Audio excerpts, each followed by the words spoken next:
for the uninitiated. Tonight we continue the series that only the bravest of us, and by us I mean the straight white males, can take. Truly the last frontier. That is listening to every Taylor Swift record. Now, asterisk, not every Taylor Swift record. If there's a Taylor's version of an album, like the one we have today, I'm going to listen to that. Because if it's good enough for Taylor, and it's good enough for the fans, it's good enough for me. You're also going to have to excuse me because I'm getting over some terrible allergies. If you're new here, I don't really do a ton of research going into these videos, or going into these live streams, rather. But I did do like a modicum of reading on this album's Wikipedia page. And apparently Taylor says that this album, more than any other album, is the breakup album. Which is like crazy, because that's like a lot of her music. So far, I think, between the self-titled debut, Fearless, Taylor's version, and Speak Now, Taylor's version, Speak Now was the best just because we're starting to see Taylor come into her own as an artist, right? She's started to break away from the pop country kind of stuff with Speak Now. And I'm expecting more with this. And I've already heard, 22. I know that, and I haven't heard the 10-minute version of All Too Well. I know people really, really, really love that one. But so far, I think Speak Now is definitely the best album thus far. And again, I know I'm only listening to the Taylor Swift versions, but that's my Taylor Swift experience. That's what I'm deciding to listen to, right? You're seeing Taylor Swift for the first time through new eyes, through Taylor's versions as opposed to the original releases, right? So Speak Now, in between those three albums, I think is the best. I still, as far as my favorite is concerned, really like the self-titled. I think there's something about the playfulness of it, coming from, a teenage pop star kind of a thing, playful kind of Hannah Montana kind of crap, Yeah, so I'm excited for Red, because I think this is definitely where she, at least as far as the hits were concerned, started to sound way more traditional pop kind of deal. So I'm excited to see where those differences and progressions kind of lie in this project. But yeah, without further ado, ladies and gentlemen, this is Red, Taylor's version.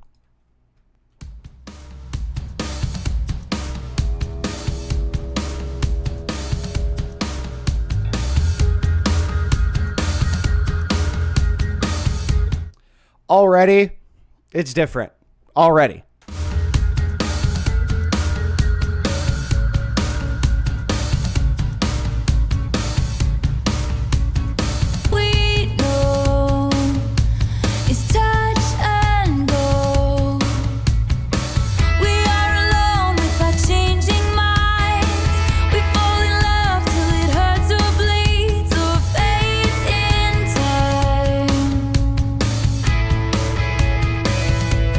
Taylor's getting a little introspective here. I thought, especially kind of driving it home with that last line there. We fall in love till it hurts or bleeds or fades in time. I thought it was just going to be kind of like a New York song. State of grace, like I don't know, like New York state of mind, state of grace. Walking traffic lights, busy streets, busy lives, and I know that doesn't she like live in New York, or I know she maintains a residence there. So I don't know. We'll see where it goes. And I never saw you coming.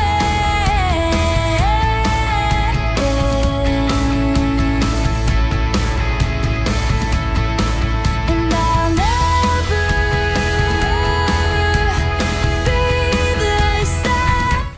Oh, okay. So the opener on the next album is "Welcome to New York." So maybe I got a little too ahead of myself there. Oh, her residence is in Nashville because of the tax breaks. Of course it is. It's either Tennessee, Texas, or Florida, in that regard.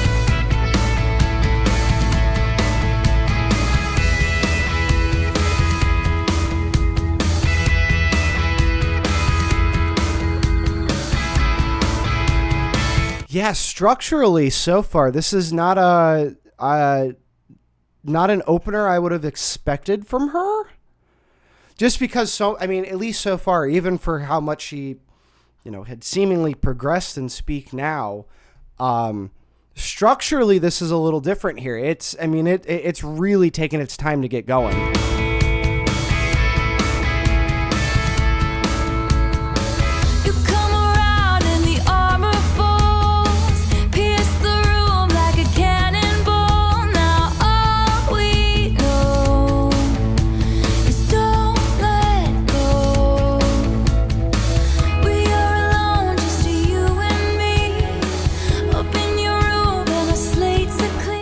How much say does she have in the instrumentation of things beyond just like the general basic chord progression of the song? And then, maybe some other musicians or the producer will go, yeah, no, this is it. Is this her first album with Antonov as well?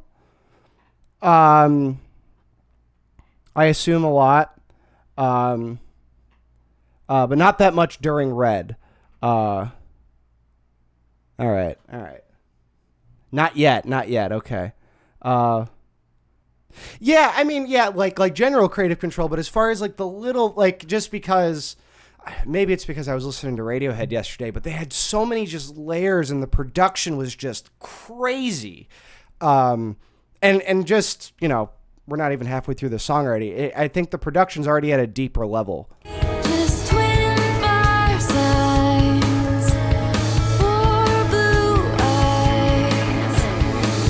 1989 is the first Jack album. I'm going to go back a little bit. Sorry.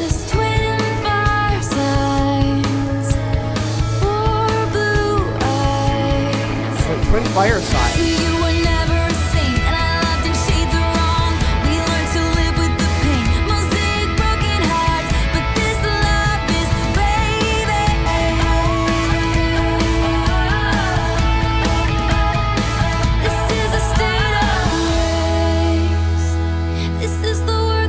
Okay, I can see why a lot of people in the chat have said that this is the best, or one of her best, if not the best, album opener from her. It's definitely different so far, I think. And it hasn't, I don't know, maybe we've seen all there is as far as it, getting going and it getting down with like a beat or something like that. This is kind of interesting. I also really like the, interesting from a production standpoint. We learn to live with the pain, mosaic broken hearts. Like it's shattered and it's incomplete, but it still resembles what it's supposed to resemble. At least that's what I take from that. Interesting. Nicely done.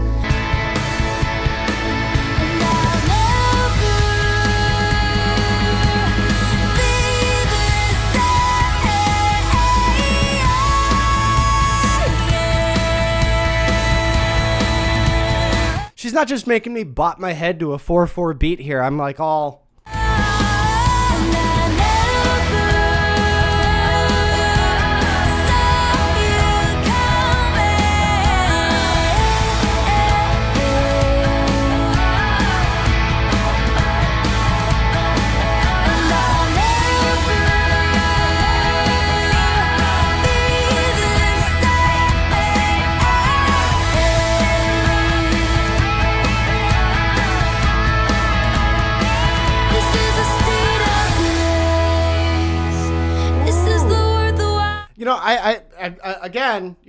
I was very excited to see where else she's going to go because we haven't heard a repeat the chorus for a third time and just palm mute guitar it.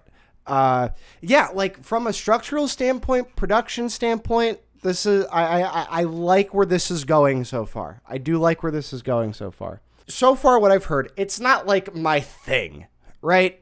It doesn't have to be my thing, and just because it's not my thing doesn't mean that it's bad, which is why I should look into it to see what it's all about. And I like, we're seeing a progression here. We're seeing an evolution here, and honestly, in terms of songwriting here too, as well. It's a little bit more ambiguous, which I really, really enjoy. Taylor writes the melody and the lyrics. The details of the instrumentals are mostly up to the producer. with Taylor giving her opinion. Oh yeah, I don't know, man. As far as no singer writes all the instruments, I've been trying to think about it this way. Like, and on one end you got like performance, and then on one end you got musicianship, and then you got like songwriting, right? And those make like the 3 points of the triangle. As far as instrumentation, musicianship goes, you know, Taylor can play the guitar, but isn't going to blow me away like Jimmy Page does. You know what I mean? But as somebody, I was thinking about it like, okay, but who does like all three? And Prince. Prince wrote fucking every word, produced every line, plays 80 instruments. Everybody should be judged from Prince. Because I'm like, yeah, that's about it. He's got to be at the top in that regard. Fight. Love is a ruthless game unless you play it good and right. Yeah, no. Yeah, like I said, I like where this is going so far. That was good. Ethan, I know exactly why my camera does that. It's because it's like overheating, which is complete bullshit, but that's what it is. If it wasn't like 90 degrees where I live right now, it would be a different story. Red, the titular track, everybody. Loving him is like driving a new Maserati down a dead-end street. Faster than the wind, passionate as sin, ending so suddenly. Loving him. Who's this one about? Who's this one about? Tell me. I need the dude's name. It's like trying to change your mind once you run. No way did we get to the first Jake Gyllenhaal song. Let's go. Fucking Donnie Darko. Loving Jake Gyllenhaal is like driving a Maserati down a dead-end street. Oy vey. Fly through the free fall. Like the colors in autumn so bright. So this is a very Jake Gyllenhaal heavy album. I gotcha. Just before they lose it all. Losing him was blue like I never known. Missing him was dark gray all alone. Forgetting him was like trying to know. Now, he's older than Taylor, but not as old as John Mayer was when Taylor and him were seeing each other. Is that correct? Somebody you never I'm trying to judge it by creep level here. met. But loving him was red. Yeah, 9 years is quite a bit.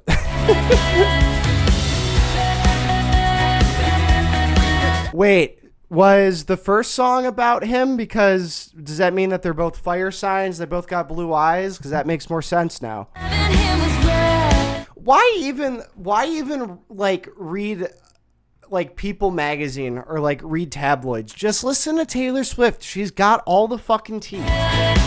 She's gonna dish every little bit of that out.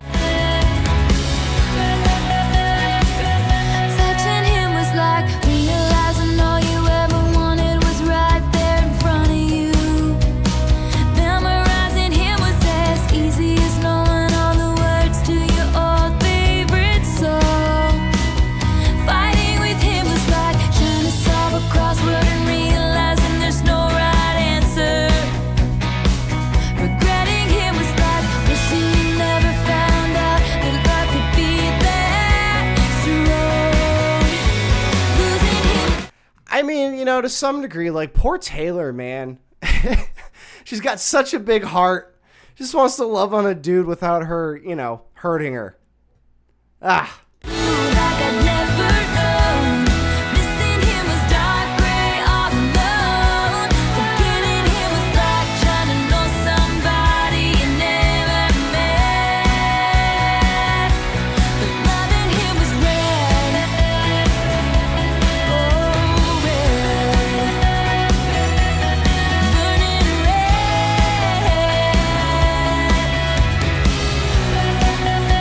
Remembering him comes in flashbacks and echoes. Tell myself it's time now. Gotta let go, but moving on from him is impossible. And I still see it all in my head. Also, good job to Spotify for making the background of the, you know, lyric scroll fucking read.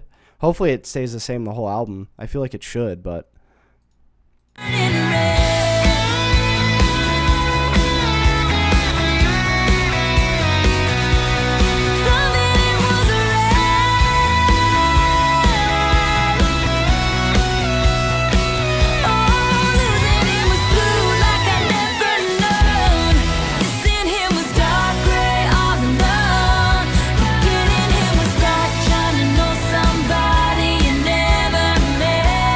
that's an interesting lyric. I'm glad that showed up again because it showed up before. Forgetting him was like trying to know somebody you never met.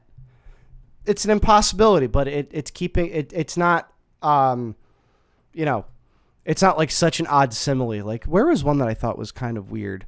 Yeah, like fighting with him was like trying to solve a crossword puzzle and realizing there's no right answer. You could have put any type of puzzle game right there, right? But I do like this. Forgetting him was like trying to know somebody you never met.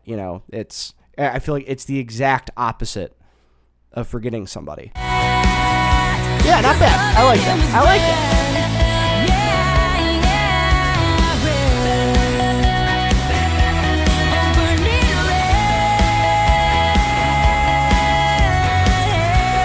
that. Who's Connor Kennedy?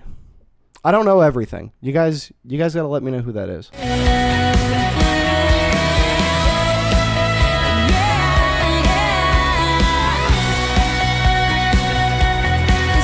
Oh, so Connor Kennedy's like an actual Kennedy. God, could you imagine if if Taylor was going out with fucking Robert Kennedy Jr., RFK, that dolt? Driving a new Maserati down a dead-end street. Yeah, that was a standard kind of Taylor Swift song right there. Some interesting lyrics here and there, but nothing that's gonna drive me up the wall or anything like that. Treacherous. Wait, wait. Connor's RFK's son? Oh, that's even funnier. Focus eye to eye till the gravity's too much, and I'll do anything you say if you say it with your hands, and I'd be smart to walk away, but you're quicksand. This slope is treacherous, this path is irregular, this slope is treacherous, and I like it. Yeah, dude, she really does. And you're gonna have to excuse me. I don't remember all of the songs by name or by tune or anything like that, but we've kind of gone over how she has an admiration for when things get messy. Whether or not I'm not about to point fingers on which party that is to start it, or anything like that. But I mean, it would behoove one person if they're gonna write a lot of songs about breakups and relationships is to, there's that little nuance there of admitting like, hey, like it's treacherous, but it's kind of exciting. You know what I mean? I would like to keep things chill at all times, but we don't live in a perfect world, right? Behoove is such a good word. Everybody say it at the same time with me. Ready? 1, 2, 3. Behoove. If it's a choice, getting swept away. Behoove. I hear the sound of my own voice asking you to stay. You want to know what's another good word that you could add to your vocabulary? Umbrage. It's when you take issue with something. So let's say you're jamming out to Taylor Swift, and like your brother comes in the room and like puts on like Hoobastank or something like that, and then you walk over to the whatever the fuck and you turn it down and you go, hey, I took umbrage with what you just did there, and then they'll look at you and say, what you took what, and they won't know what you're saying. All we are is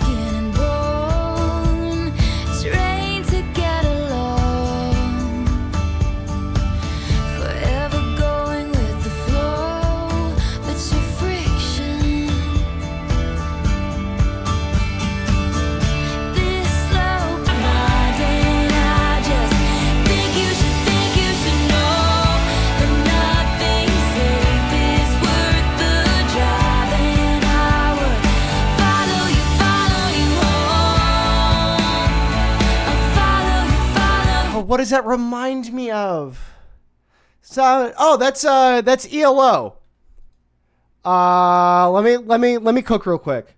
Yeah, hold up. Let me cook real quick.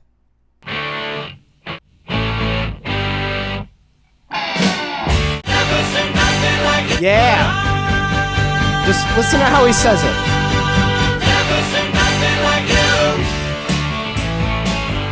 Right, and I'm hearing that here.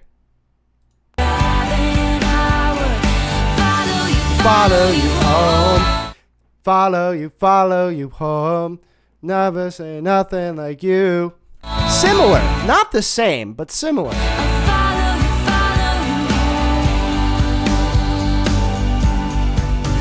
This daydream is dangerous. Some people not hearing it. Some people, that's okay. I get you alone. Your name has echoed through my mind, and I just think you should No, know. I'm not saying she's necessarily copying anything, but look, a lot of popular Western music follows the same themes and concepts, or just little, what's the word I'm looking for here? Devices, if you will. So it's just a matter of time for certain things to line up. Follow you home. I'll follow you home. I'll follow you home. I'll follow you home.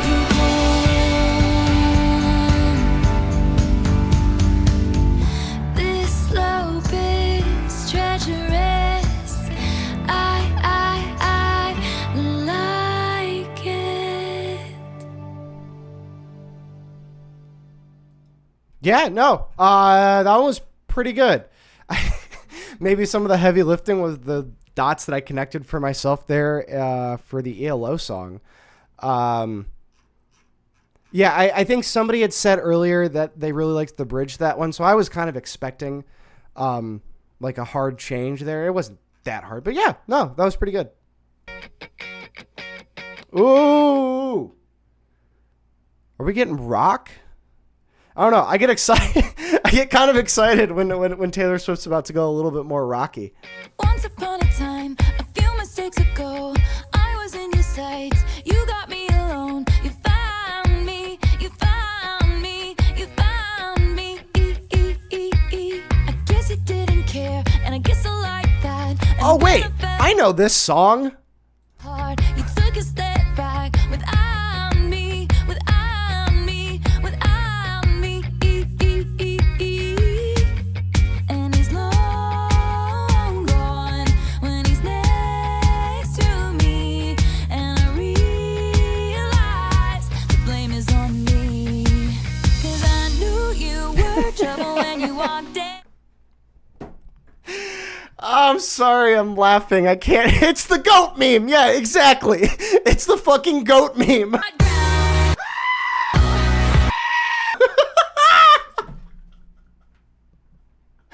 Oh, I'm so glad. I'm so glad somebody said it before I did. Although knowing that this song was going to come up at some place in this journey, I didn't know which album it was on. I was like, I've never once heard the start of that song. I've just heard this part. So that's kind of interesting that it changes up so hard right there. Trouble when you walked in. Cold hard ground. Okay. So, this is why this series was important for me to do. And if this is your first time here, I've said what I'm about to say before. I've had this idea of listening to Taylor Swift for the first time while live streaming it for years. Just never got around to it. Never thought I could do it seriously, right? Now I'm doing it seriously. Because I was like, it's not my thing, but there's got to be something in there for me. I think having listened to the first 3 albums and the 2 Taylor versions so far, This song's like really interesting, structurally speaking. It has started off one place, and we're not even a minute through the song, or 2 minutes through the song, and it's taken us somewhere else. It's just, I like dynamics, right? Now, you don't necessarily go to Taylor Swift for dynamics, right? Maybe you do. That's not typically what she's known for, I guess. But this is good. I like this. Some light dropping the bass. Light dropping of the bass. Tasteful dropping of the bass. Trouble, trouble, trouble. No apologies, he'll never see you cry. Pretends he doesn't know that he's the reason why you're drowning, you're drowning, you're drowning. Long gone when he met me, and I realized the joke is on me. I knew you were trouble when you walked. It's a bop. I don't know what else to say. It's a bop. Oh, you guys are so glad that my Excedrin kicked in. I had a huge head. I didn't think I'd pop like that tonight. Like I said, I've been dealing with some allergies, or I was sick. I really don't know. But yeah, this is just fun. So shame on me now. Flew me to places I've never been. Yeah. Now I'm lying on the cold hard ground.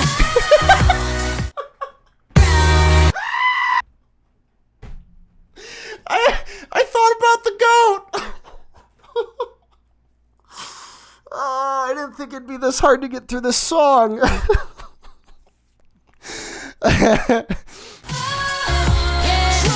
trouble, trouble.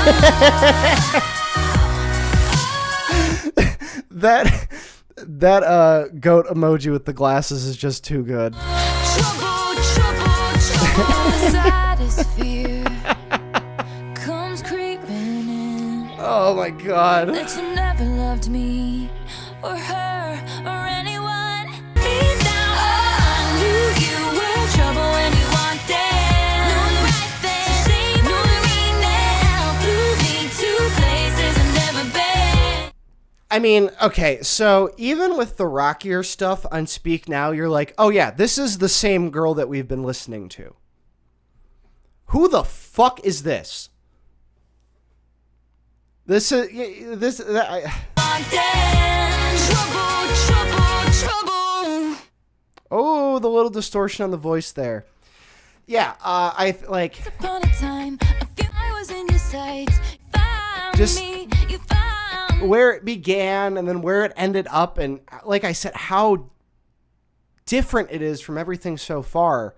Again, you know, I a lot of this I'm looking at it the perspective of starting from the top and working our way down, of, you know, Taylor's story, basically. But yeah, so far, it's a standout track, and so far it's been a standout album so far. I know this is only like the 4th song, so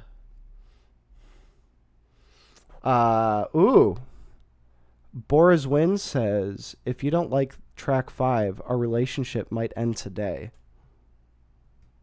Well, I haven't like outright not liked any song so far. I mean, like, yeah, no, I can listen to that. Like, Taylor's never going to make a song that sounds like the Red Hot Chili Peppers, and I don't like them.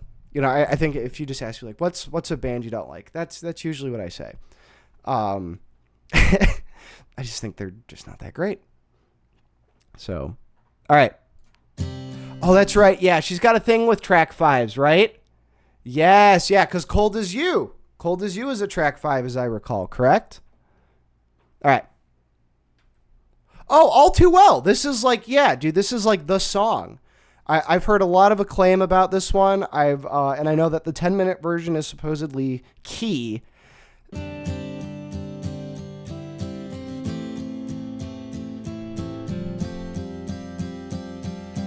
walked through the door with you.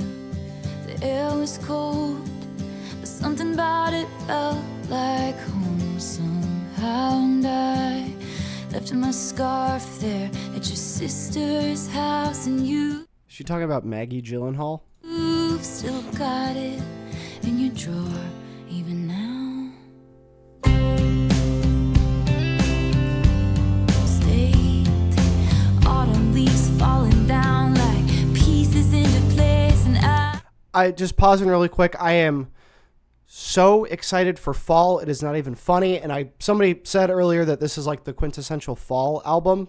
So autumn leaves falling down I'll let it be. like pieces into place, and I can picture it after all these days.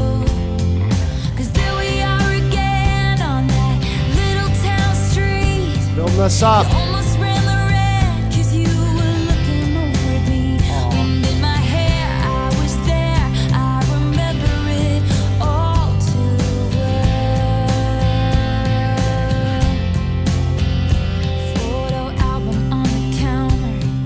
Your cheeks were turning red. You used to be a little kid with glasses in a twin-sized bed. And your mother's telling stories about you on the T-ball team. Ladies and gentlemen, the reason why I stopped, and this is again, it's not very indicative of the song, but it's why I stopped the song.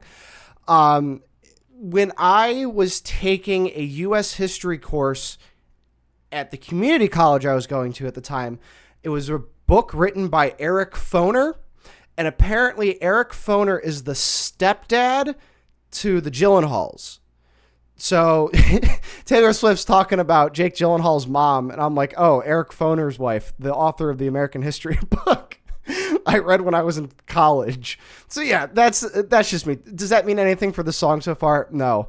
Although what I will say so far, and I read a comment, apparently the scarf is incredibly interesting and important here. The scarf is a metaphor. Think people read too much into the scarf? Well, I'll just listen to the song. Yeah, I mean, you know, it's Taylor setting up her little scene here. So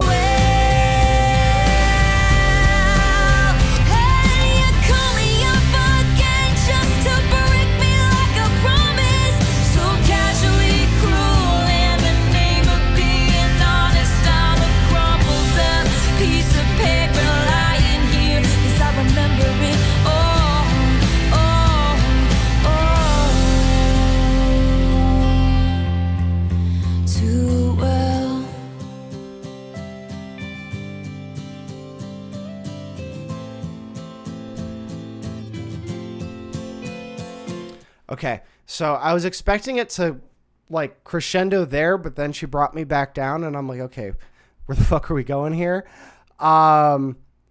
Yeah, so it's the same thing that we've come to know Taylor for, as far as, you know, she'll get into a song where, you know, she's describing a scene, right? And she's setting it up for us, and there's little nuances there. I like this. You know, we're dancing around the kitchen in the refrigerator light. That means, yeah, sure, you're dancing around. That means that you're already kind of careless, but I think there's that little extra level of detail there. You know, the refrigerator light's on. The fucking energy's being wasted. You know, shit's not going to be cold anymore, but we don't care because we're together. You know, that's indicative of all the other shit we don't care about. And again, that goes along with the theme of the song a little bit, because you're remembering those things in detail like you remember it all too well. Saw the thing about the scarf, where Taylor's wearing the scarf, and then after they broke up, Jake Gyllenhaal's wearing the scarf. I can see how that would be a MacGuffin of sorts in this story. I won't go into defining what MacGuffin means. You can just Google that and figure it out for yourself. My old scarf from that very first week, 'cause it reminds you of innocence and it smells like me. Can't get rid of it, 'cause you remember it all too well.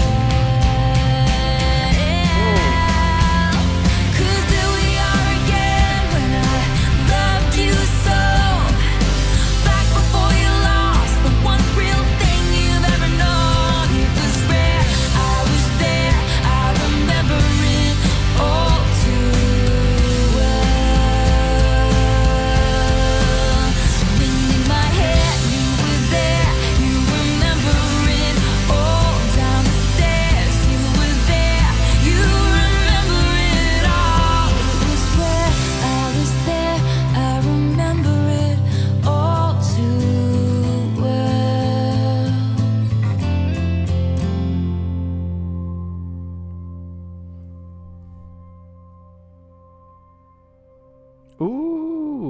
We're getting it.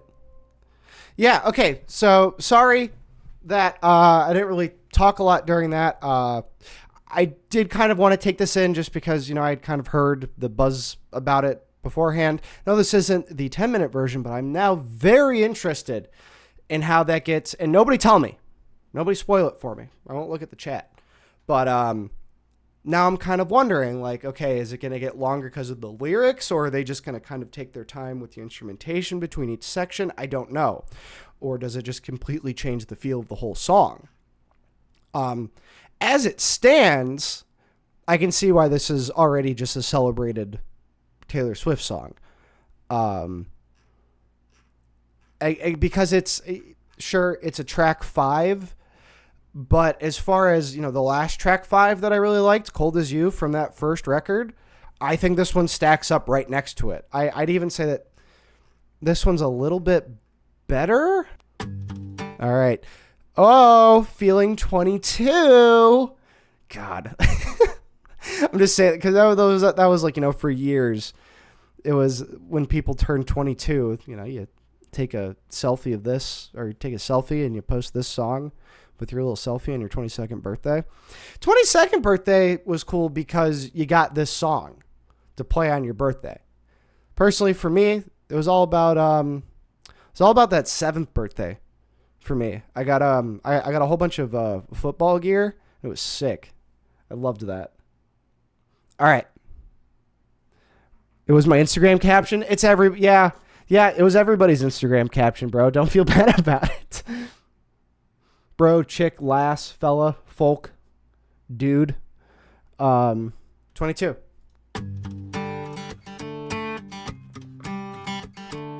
It feels like a perfect night to dress up like hipsters and make fun of our exes. Wait. When did this originally come out? Was this like 2012? 2013? God, is this album already 12 years fucking old? Oh my God. I was 29 when 22 came out, so now I have to live in perpetual nostalgia. Yeah. Hipsters. Exactly, Evo. Exactly. To dress up like hipsters and Given a little bit of a Kesha there. make fun of our exes. It feels like a perfect night for breakfast at midnight to fall in love with strangers. Yeah, we're happy, free, confused, and lonely at the same time. We're just, what's that song? We're just young and wild and free. So what we get drunk. We're happy, free, confused, and lonely at the same time. It's miserable and magical. Oh yeah. Tonight's the night when we forget. All right, I feel like we're about to pop off. It's time. I don't know about you, but I'm feeling 22. I'm going to be, I will continue dancing, but I'm just going to say this. So far, with this album, and I'm going to say this right now, at this point in the record, this is the best Taylor Swift album so far. Bet you want to. Everything will be alright if we just keep dancing. No, like seriously. I think, the songs that have a lot more personal impact, like the one we just listened to, that one was really good. And again, I'm excited to hear the full 10-minute, the proper version there. But so far, like, the 2 hit songs, 22 and I Knew You Were Trouble When You Walked In, they're not like her other hits that came before this. And I feel like, and then from a production standpoint too, I feel like if you grabbed the casual listener, right? So somebody maybe even more like me, somebody who's not like, who wouldn't identify as a Swiftie, you wanted to get them in to Taylor Swift. And again, I'll keep listening to the albums, but so far I'd be like, dude, check this one out. 22.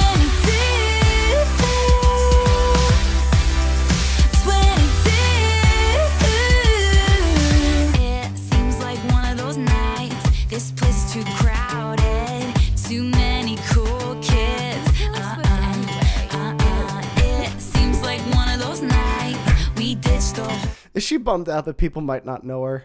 Well, at this point, well, maybe back in 2012. Yeah. Scene and end up dreaming instead of sleeping. Yeah, we're happy, free, confused, What else did Max Martin do before this? and lonely in the best way. Like who else did he work with? It's miserable and magical. Oh yeah. Tonight when we forget Katy about Perry. the heartbreaks, it's time. I don't know about you. All right, yeah, Britney Spears, Katy Perry, Backstreet Boys. Yeah, she knew exactly who she was working with. And she would have been about 22 years old when this came out, right? Because if this came out in 2012, the first record came out in 2006.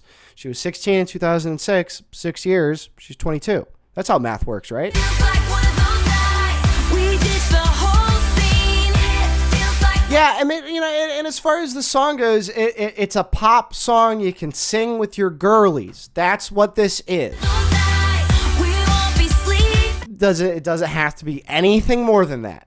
He did what we did to 22. Whoa, 22. Dancing like 22.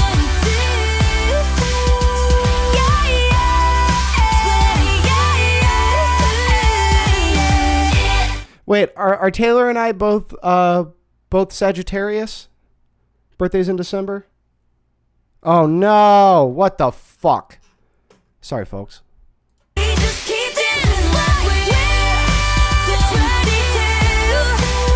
Whoa, it feels like one of those nights. You look like bad news. I gotta have you. Yeah, so, I mean, how many songs are we already in? 6 songs on the record. She hasn't said 2 a.m. a single time, but I'm gonna give her just referencing 22 in this song on principle as filling that quota. If you're a Swiftie, you know, right? Yeah, like I said, this I think so far, if Taylor Swift's, you know, if at some point in her career she was like, pop star, that's what I want to be, that's what I want to do. You know, I'm obviously going to do me, but, you know, to get it out there, you know, to get my shit out there, you know, like let's do pop shit. This is it. This is, you know, and you got Max Martin, who's, I just found out, has been extremely successful producing pop acts. Yeah, no, this is just a perfect formula for a hit song. Easy to remember, super easy to dance to, nice to listen to. It's not an obnoxious pop song, and it's pretty playful because I'm sure that, you know, if you were maybe you know, you're a little older and then this song came out, it might remind you like, oh yeah, it was really fun when I was younger doing all those crazy things with my friends when I was 22. I could see it meaning a lot for those people, but it's going to mean way more if you were 22 when this song came out. Holy shit. This is I Almost Do. And then this is the 7th song.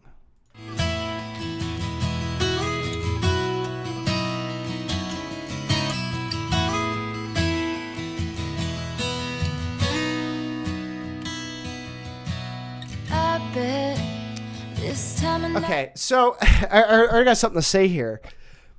A lot of these songs have started out like the songs on the first 2 albums when she was doing pretty much just more country stuff. It opens up with the guitar. Now, those could be, you know, secluded to those individual songs where it starts out with guitar and it doesn't really change much from that. I can't think of any examples at the moment.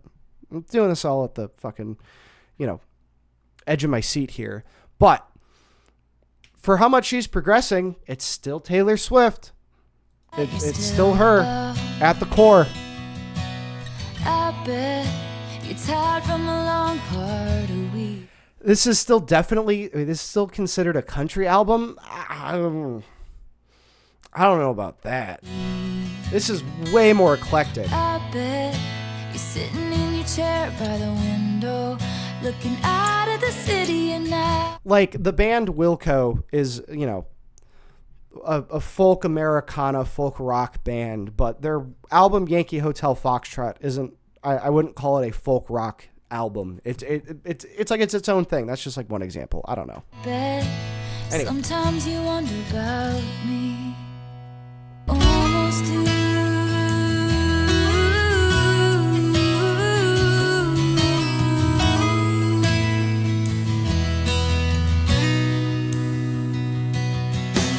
I bet you think I either moved on or hate you.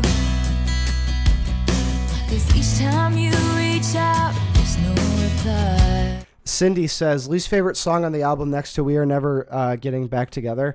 I'll say, you know, and I know I've said this during a couple of Taylor Swift streams, is that, you know, some of her slower songs, it's just not how I kind of engage with like slower songs, you know, and I was thinking about that today because I've said that about some of her slower songs before, you know, and I've been thinking about, you know, like the slower songs that I really, really like. What I was listening to today. This is just one example. Beachland Ballroom by Idols, you know, starts out pretty slow. And I can go on and on and on and on. I don't know what it is in particular. Again, I don't hate this to any degree. It's not bad, but as far as how her other songs can kind of grab me, it takes a little bit more, you know, it takes a Cold As You, you know, it takes an All Too Well to kind of get me. I bet it never ever occurred to you that I can't say hello to you and risk another goodbye.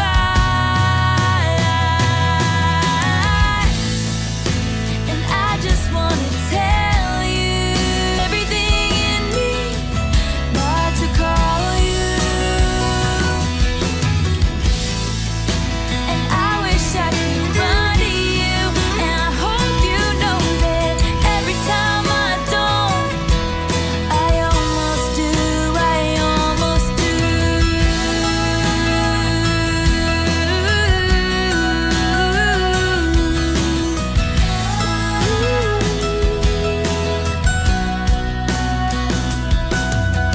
I bet this time of night you're still up. What time is it? You haven't said 2 a.m. a single time. See, now she's given me expectations, and I expect her to meet those. It's the whole point of them being expectations. What the hell? So yeah, and, you know, this has been a thing with the last couple albums or so. Just some of the slower songs don't grab me. Like the narrative isn't there for me. You know, it could be to somebody else. And if at any rate, I'm kind of glad to hear songs like this, because this song obviously like this is referring to something that is important to her and it feels real. So that's why it justifies itself being on the record more than just her saying so, because it's her own fucking record. But contrasted to, you know, the heavy pop shit that we've heard so far. So in that sense, you know, as a song, I might go, you know, whatever. But in terms of the record, it's dynamic, right? It's adding levels to this shit. I bet you're tired from a long, hard week. I bet you're sitting in your chair by the window, looking out at the city, and I hope sometimes you wonder about me. Evo goes, you should be glad you can't relate to these emotional massacres. I think, you know, I'm trying to think of like one that's been like especially relatable. I think it might not be like an entire song because, and this is part of my experience listening to Taylor Swift because of you guys, you know, I'm very curious, you know, when I say like, okay, who's this song about? Who's that song about? I immediately have a narrative to attach it to, instead of like applying it to, you know, my own life. This one is pretty general, so I could see like, you know, other people relating to it. You know, there's nothing like that specific. They're at face value. You know, you could probably Google the rest. Okay, sorry. I just feel like this song came out earlier in her discography, and then I'm like, wait, I've already listened to all those songs, so obviously not. So I've been kind of excited for this one because once we get through the first chorus, I'm going to kind of take the reins and play you guys something that has been my experience with this song. So I'm gonna kind of just break the standard reaction here, but we're gonna go through it. I remember when we broke up. Oh, that was kind of weird. Oh, okay. So I've heard this on the radio a bunch of times. It already sounds a little different.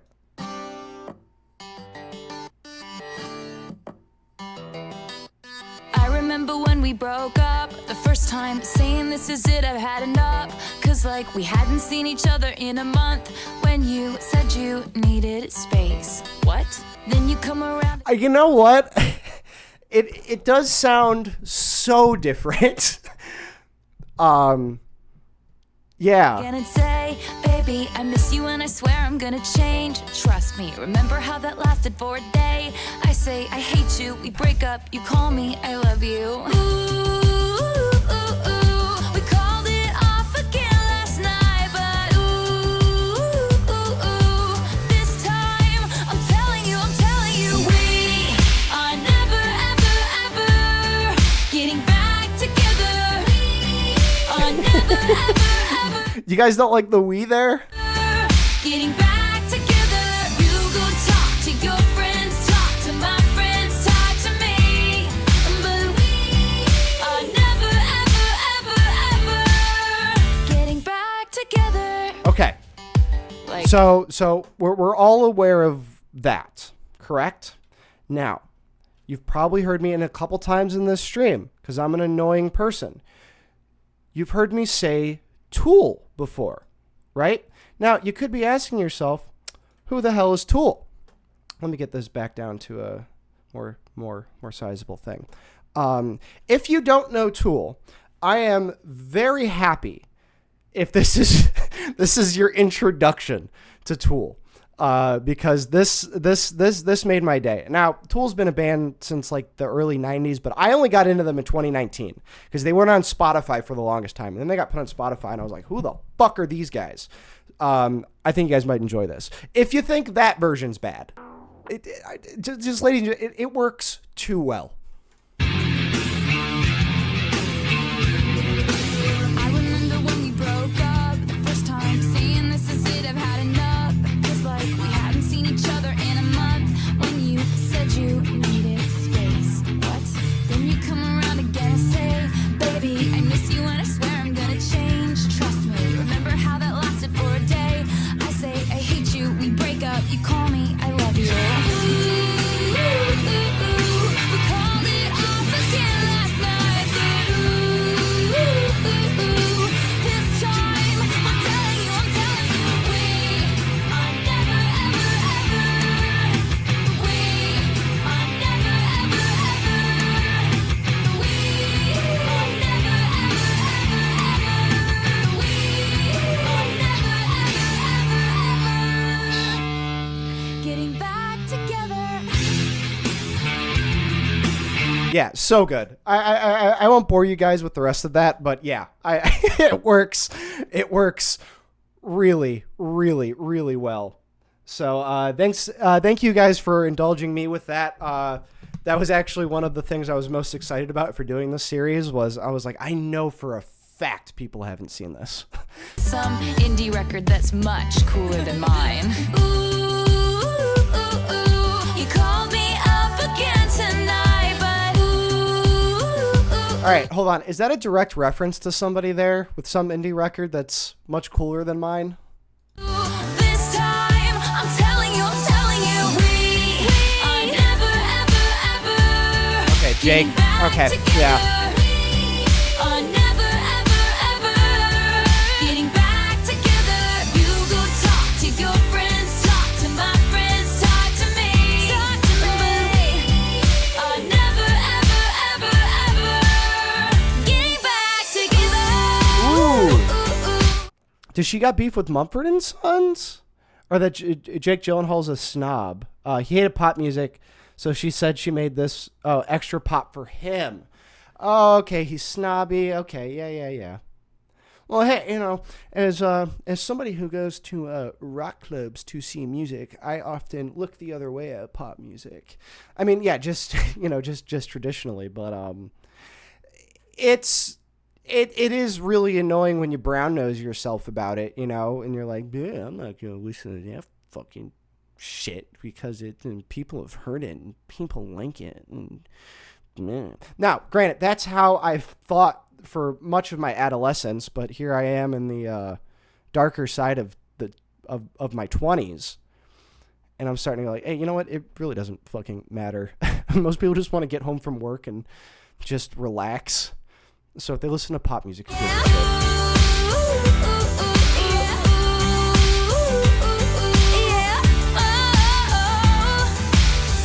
He called me up and he's like, I still love you. And I'm like, this is exhausting, like we are never getting back together.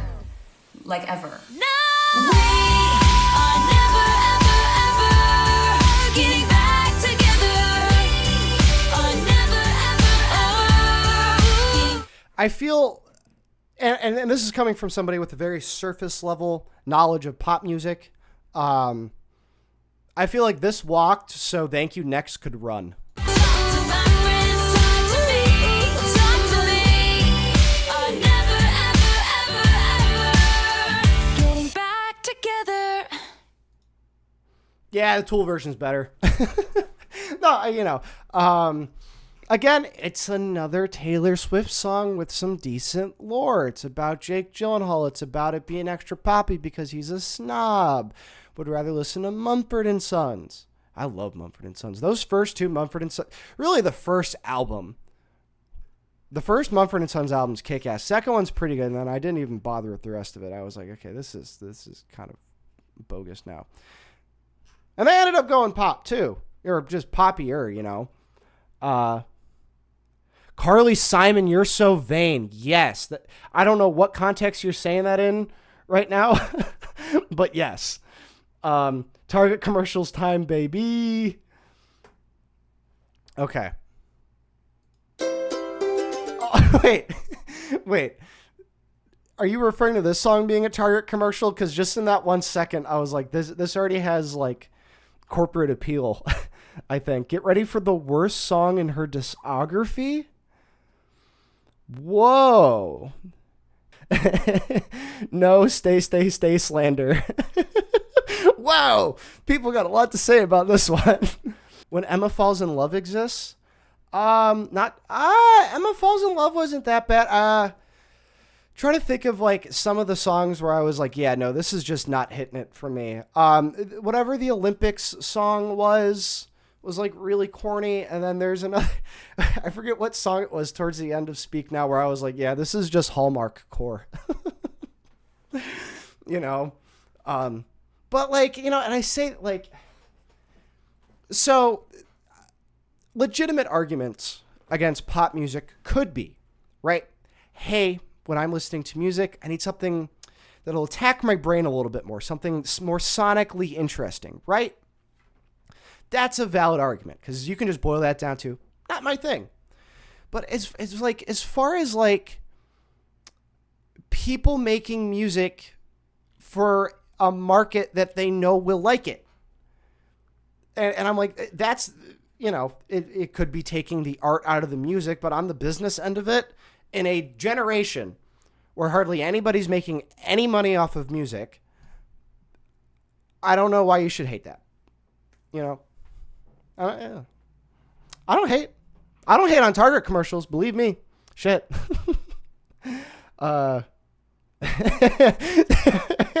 Detective Calypso, stay haters are in the Chapel Roan VIP booth.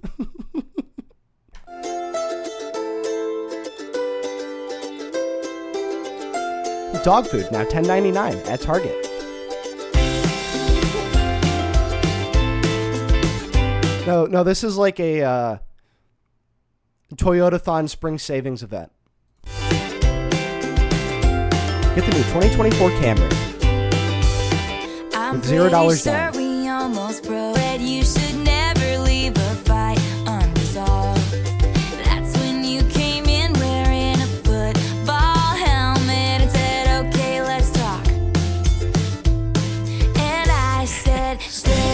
right. I was gonna ask, like, bro, did she actually throw a phone at Jake Gyllenhaal?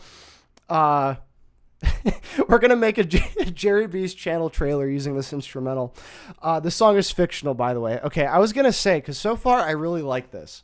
I get hype over a ukulele, and Taylor has a pretty good grasp of humor, and the appropriate tension you need for humor.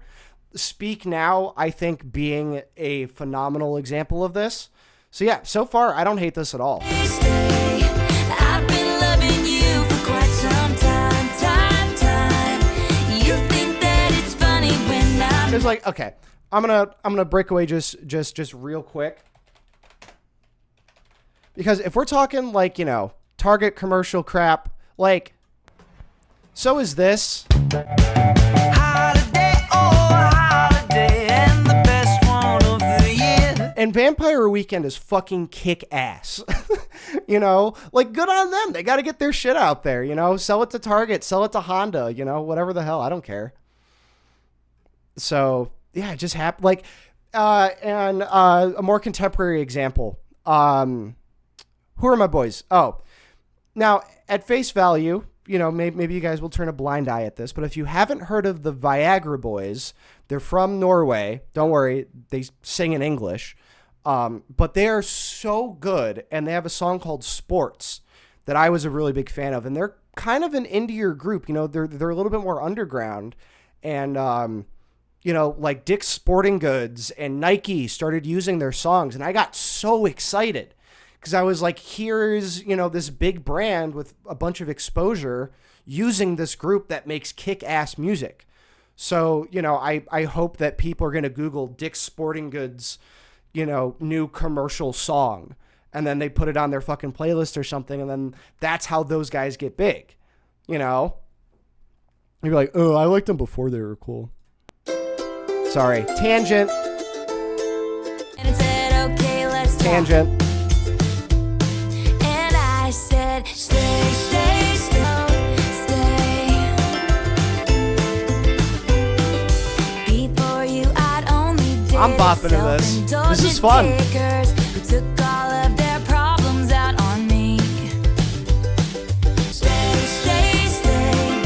I've been loving you for Zach, I was thinking the exact same thing. Her vocal delivery in this is pretty good so far. took all of their Like the way that she says groceries. problems out on me. But you carry my groceries and now I'm always laughing. And No, I laughing. love you That's what I because heard. you have given me no choice but to stay, stay, stay. I've been loving you for quite some time. Tops is gonna love me when I get mad, mad, mad. So I think that it's best if we both stay, stay, stay, stay, stay, stay, stay, stay, stay. I've been loving you for quite some time. Yeah, this- time. This is just a really fun song. It's stupid, I guess, you know, given just, you know, the wackiness. I don't know if that's a glockenspiel in the back with the ukulele. But no, it's a good change of pace from everything on the album so far. Is it corporate core? Sure, but this is fine. This might be one of my favorites on the album so far. You think that it's funny when Easy listening. mad, mad, but I think that it's best if we both stay, stay, stay, stay, stay, stay, stay, stay, stay. I've been loving you for quite some time. You think that it's funny when I'm mad, mad, mad, but I think that it's best if we both stay. It's so fun. Yes! See, Taylor gets it! Everybody who hates that, shut the fuck up. I'm kidding. No, that was fun. I actually really appreciated that.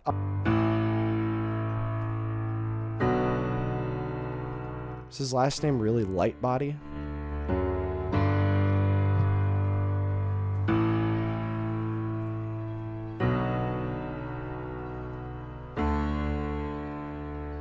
I find myself at your door, just like all those times before. I'm not sure how I got there. All roads, they lead me here. What part of the countryside is he from? That's what I want to know. I imagine you were home in your room all alone, and you open your eyes into mine, and everything feels better. And right before your eyes, I'm breaking apart. It's Irish? Yeah. I was going to say, it definitely sounded, if not, you know, the upper part of the Big Island. It was probably Ireland. Again, disappear when you come back.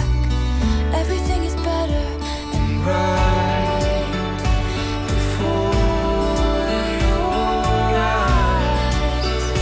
I'm making new paths. The words through eyes,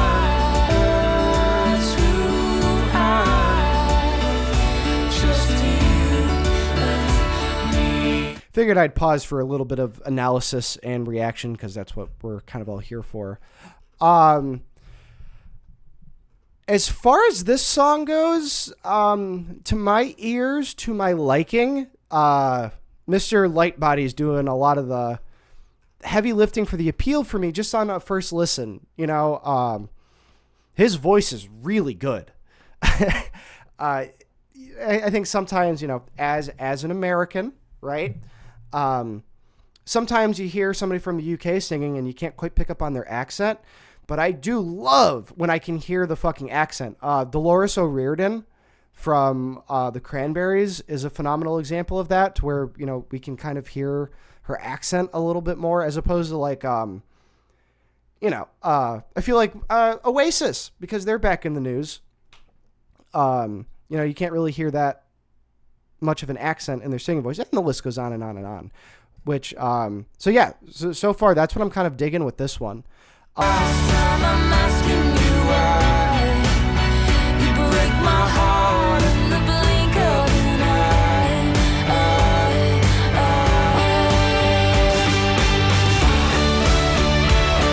eye.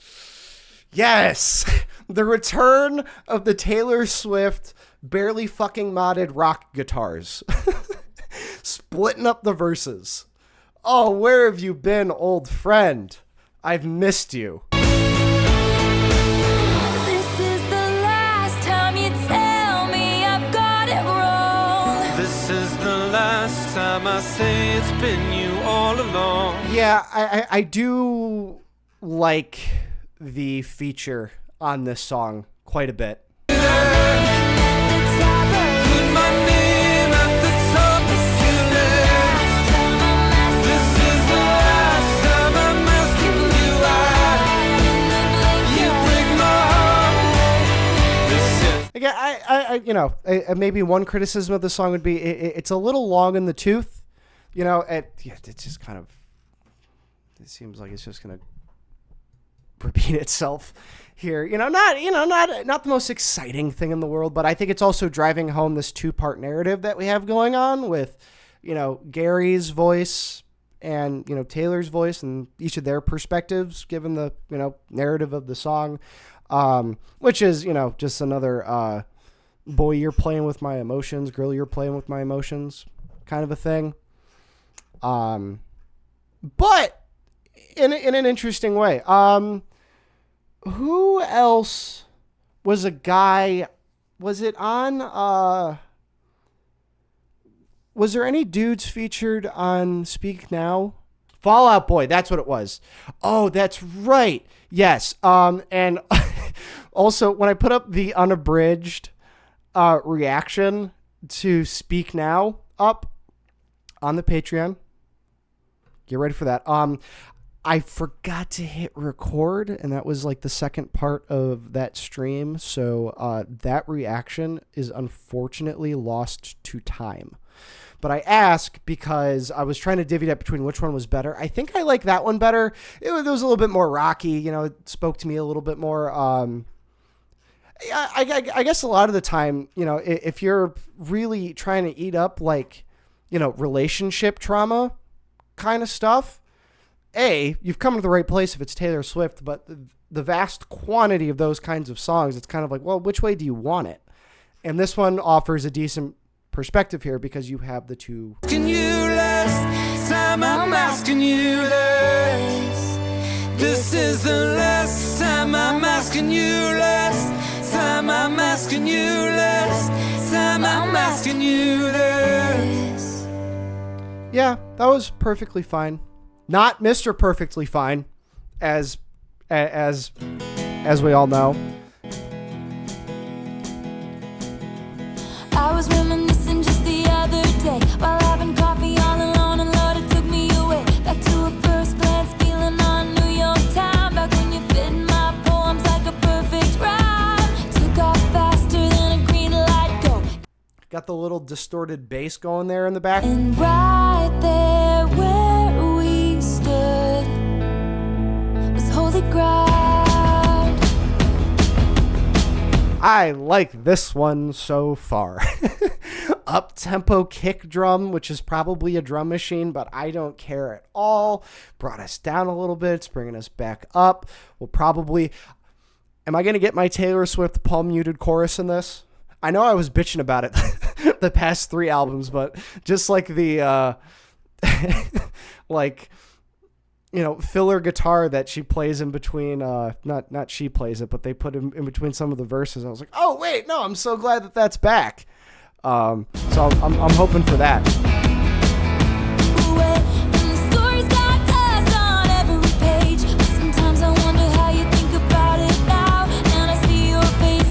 I made reference to this in the first Taylor Swift reaction video that I did, so off the debut. Part of what made her so successful, I feel, is the fact that, you know, she was 16, making accessible, family-friendly country pop songs, and they were very easy to learn on guitar. So I could see, like, especially, and, you know, I understand that the Taylor Swift fandom, you know, transcends genders, you know, but, you know, primarily, you know, especially for like little girls to get into music, just pick up a guitar. The shit isn't very complicated, but I say that because I can see myself picking up this thing later and just going to town on this song.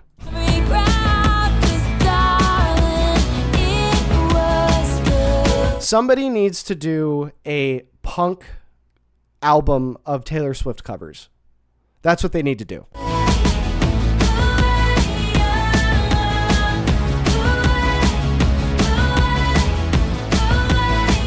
I have not heard Swemo yet, no.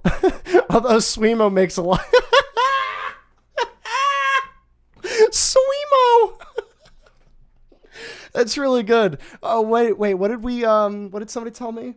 I was talking about, you know, like... And I'll even still give her this criticism, you know? There are points to where, you know, I think it's very clear that she's making music for the fans. Not necessarily because, you know, like I've said, at face value, some of these songs are kind of lacking. But once you know the lore, these songs just kind of open up. And somebody said Taylor Swift, and I thought that was kind of cute. So the Taylor, I learned a piece of Taylor today, that there is Taylor Swift emo music called Swemo.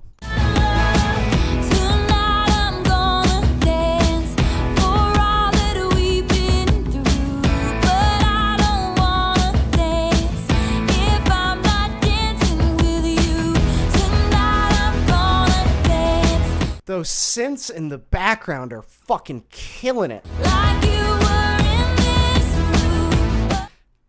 Although I wish they were mixed up a lot higher. Now, I get it. Max Martin has made his money and his success knows exactly what he's doing. But right now, I want somebody to remix this and just pull those fucking synths right up to the top. But I don't wanna dance if I'm not dancing with you.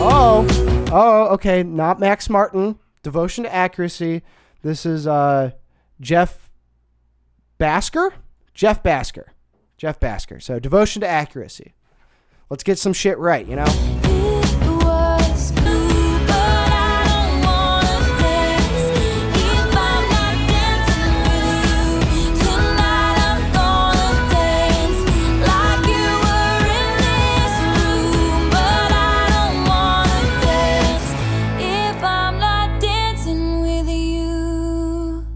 very fun.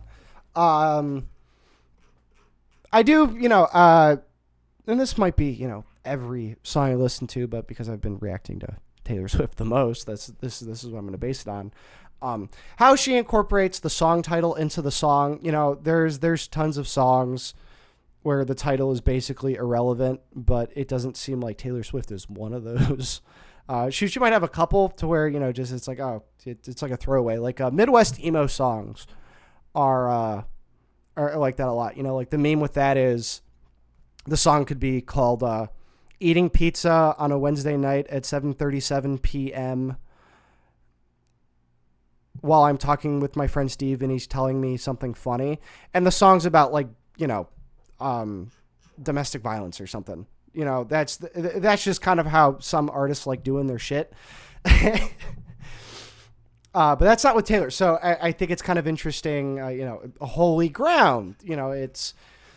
It's the locations where you're loving on somebody, like if you've been with somebody for a long time and they're your special person where you had your, the place where you had your first date, first kiss, you're going to remember those locations and it's like holy ground. So I'm always kind of interesting to see where she lands, where that is. Like first time I listened to Speak Now, I was like, oh, okay, what's this going to be about? Then she came in with it and speak now, forever hold your peace kind of thing as she's Ronan in a wedding like Ben in The Graduate. So yeah, I liked this one quite a bit. I'm going to write a letter to that producer and says, hey, can you have her re-record this again or just like release another version and you just turn the synths way up because that would kick so much ass. Sad, beautiful, tragic. Handwritten notes deep in your pocket. Words, how little they mean when you're a little too late.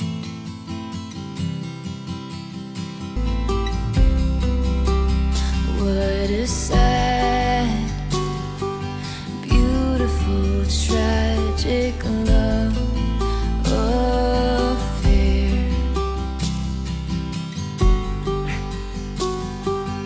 I was trying to think of that, Zach.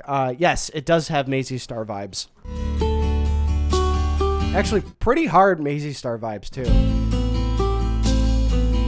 And that's a compliment, by the way. In dreams, I meet you in warm conversation, facing you, and you've got your demons, and darling, they all look like me. I don't know what it is. This might take some time to actually re-listen to some of this music. This is a slower song that's actually getting me a little bit. And this was even before somebody had the Maisie Star comparison. I think I don't know. To me, this is just much more intimate because it's primarily just her and her guitar, and her vocals are actually mixed quite well on this song as well. So it's got that going for it, despite not knowing who this is about. And I think there's some freedom there because it makes it's more ambiguous. A listener can insert themselves into the song a little bit more. 'Cause we had a beautiful magic love there. What a sad, beautiful, tragic love affair. Just got to pause it right here. Boris one says you react a lot more to songs I definitely wasn't expecting. Well, thank you for that. It means I'm actually trying to get across what I'm trying to do. Also, I have to, or else it's not fair use. I just have to. I am already walking a very tight rope. Dance, timing, breakdown, fighting, silence. The train runs off its track. you just try to listen?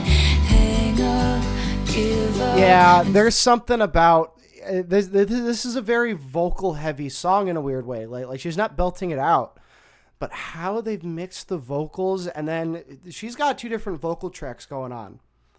And this is actually, I don't know if I wasn't listening for it in the other albums, but it's kind of more up in front on this album. I've just heard more examples of 2 tracks of her vocals. And her delivery here is pretty good. Distance, timing, breakdown, fighting, silence. The train runs off its tracks. Kiss me, try to fix it. Could you just try to listen? Hang up, give up. Yeah. For the life of Elio. us, we can't get back.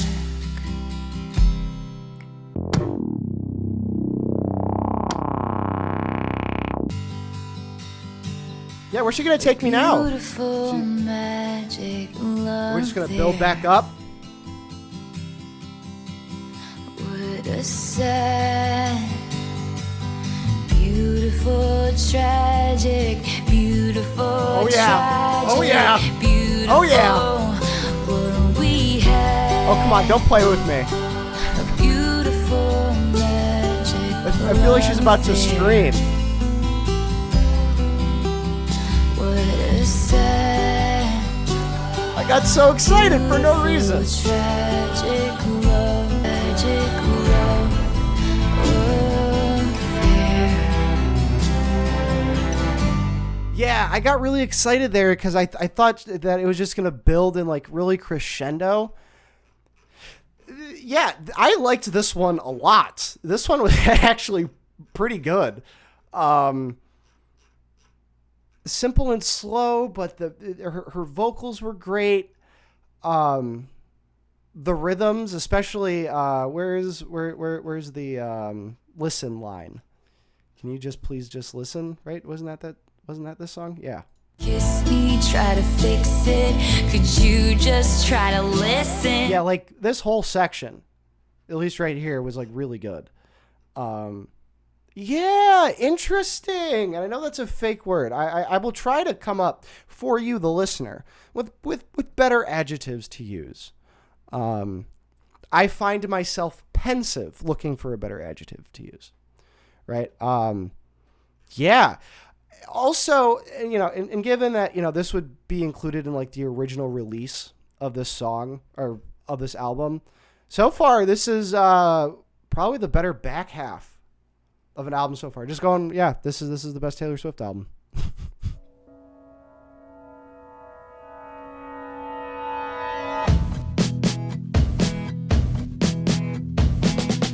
New to town with a made-up name in the angel city, chasing fortune and fame, and the camera flashes make it look like a dream.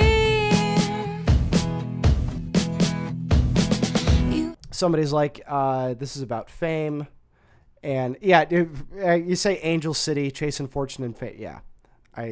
Camera flashes, all that good stuff. Had it figured out since you were in school. Everybody loves pretty, everybody loves cool. So overnight, you look like a 60s queen.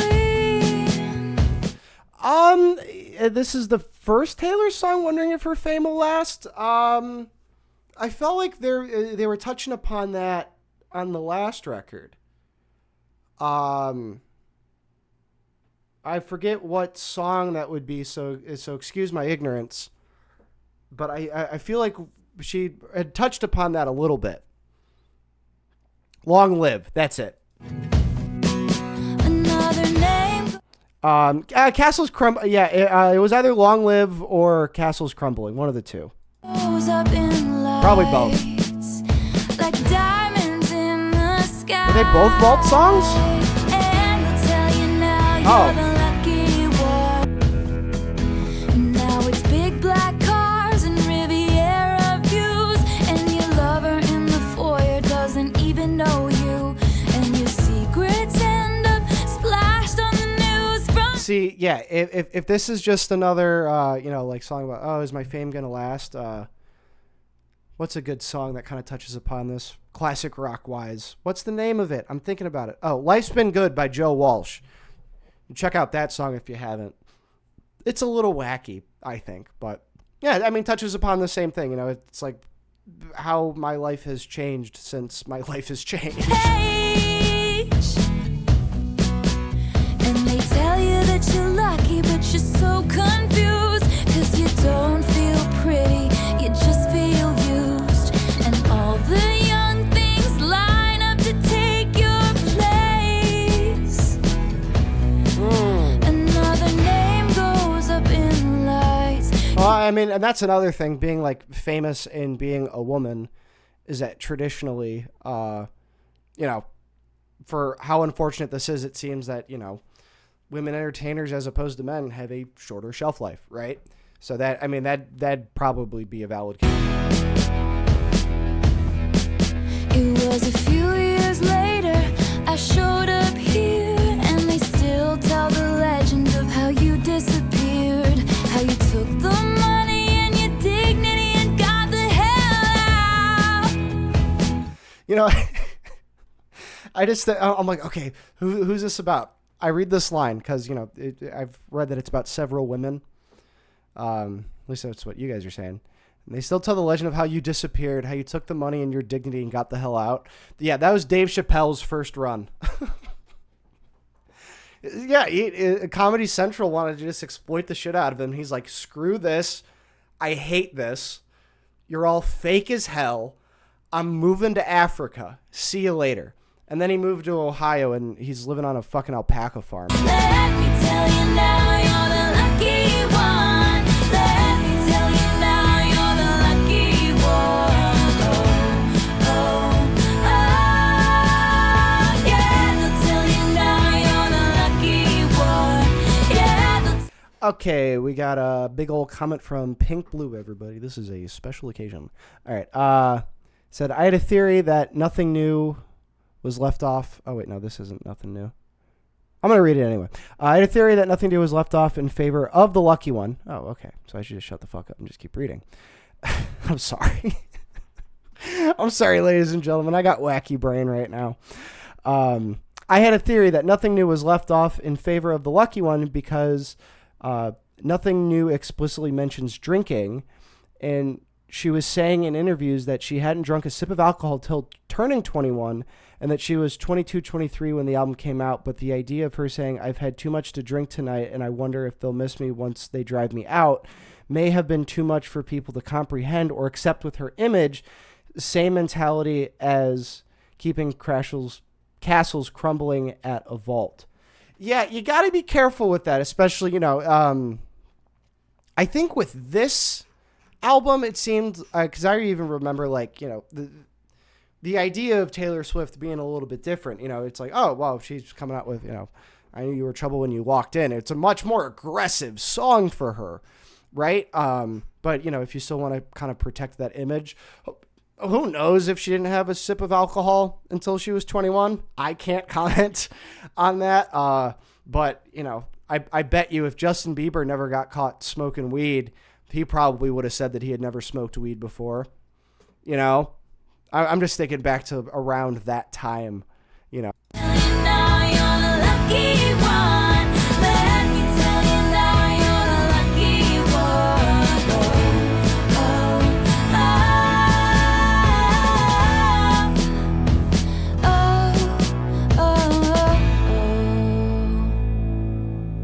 Yeah, I mean, like I said, I feel like we've kind of come across this idea of, okay, I got this and I don't really want to let it go. I'm not ready to just take the money and run. And it seems like, she based this off of quite a few women in the industry that she admires, stuff like that. So, to that aspect of things, it's another perspective on that, I'd be real lucky if I was in her shoes. Shit. Whoa, people talking about the Taylor Swift's MySpace, her talking about her getting drunk on MySpace. I love when Taylor's MySpace lore gets mentioned. She was really unhinged online. It was awesome. Somebody find the burner Tumblr account for Taylor Swift. Yes. All right, we got... All I knew this morning when I woke is Did they date? Taylor Swift and Ed Sheeran date? I just wanna know you Oh, better no. know you. 'Cause I know something now, No, know okay. something now. Since 18 hours ago, screen eyes and freckles in your smile in the back of my mind, making me feel like Now you guys make me... You see, now I feel weird knowing that they're like brother and sister vibes, and I asked that question. I had no idea. You better know, you better know, you better now. I just all I know is you held the door. You'll be mine and I'll be yours. All I know since yesterday is everything has changed. I'm liking that. Liking how that verse ended here. I don't know where in here it started sounding like it. Oh, you better know, you better know. Yeah, so she's just singing, you better, yeah, right? By herself. And I'm thinking, like, she's singing that like Ed Sheeran. And then Ed Sheeran comes in, and I'm like, oh, yeah, no, that's because he's on the fucking song. So I don't, it in my opinion, I don't even want to know the right answer. This is just how I'm thinking about it. If you tell me the right, I don't care. This seems like a very, very collaborative effort in that regard, and that's kind of nice to hear because you're hearing influences of each on each other. Making me feel like I just wanna know you better know, you better know, you better now. I just wanna know you better know, you better know, you better now. I just wanna know you better know, you better know, you better now. I just wanna know you. Yeah, I mean, this isn't the most exciting thing to me, but for people who love Taylor Swift and Ed Sheeran, eat it up. Eat it up. You know what I mean? No, I hope you have this song for breakfast, lunch, and dinner. you know you. 'Cause all I know is we said hello, and your eyes look like coming home. All I know is a simple name. Well, yeah, sincerely, Meg says their harmonies are so soothing. Well, when you got two people who have, superlative command of melody, that's going to happen. Everything has changed. All I know is you held the door. You'll be mine and I'll be yours. All Sorry, harmony. I know since yesterday is everything. And meet me there tonight and let me know that it's not all in my mind. I just wanna know you better know, you better know. We got to the palm muted repeat the chorus part. It showed back up. Only once. And she didn't even say 2 a.m. in this album yet. Oh, I love me the palm muted chorus. Just wanna know you better know, you better know. You Just for me. better know. She did it just for me. I just wanna know it's hot. All I know is pouring rain, and everything has changed. All I know is a newfound grace. All my days I'll know your face. All I know since yesterday is everything has changed. Oh, we needed that.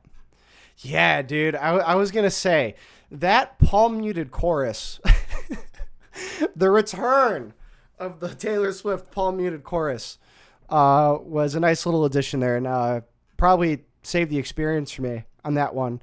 Yeah, because now I'm judging maybe some of the more mid-tier songs, perhaps a little bit lower, just because I'm finding the Taylor Swift songs where I'm like, ooh, yes, I like this. This rocks.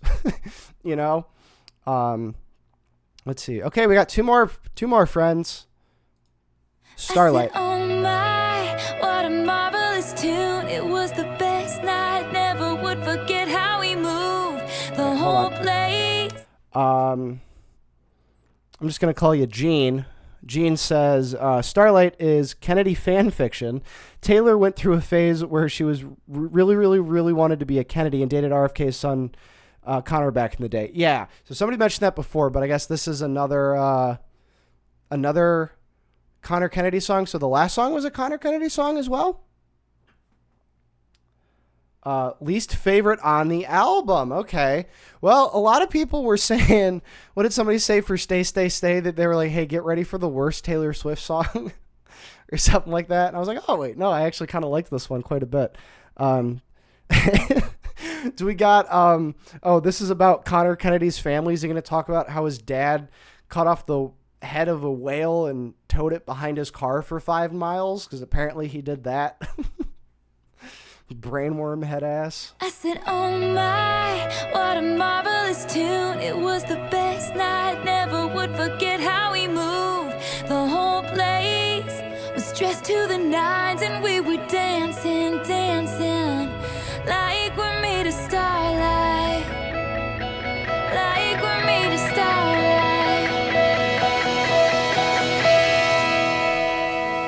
Oh, wow. I'm with Bobby on the boardwalk.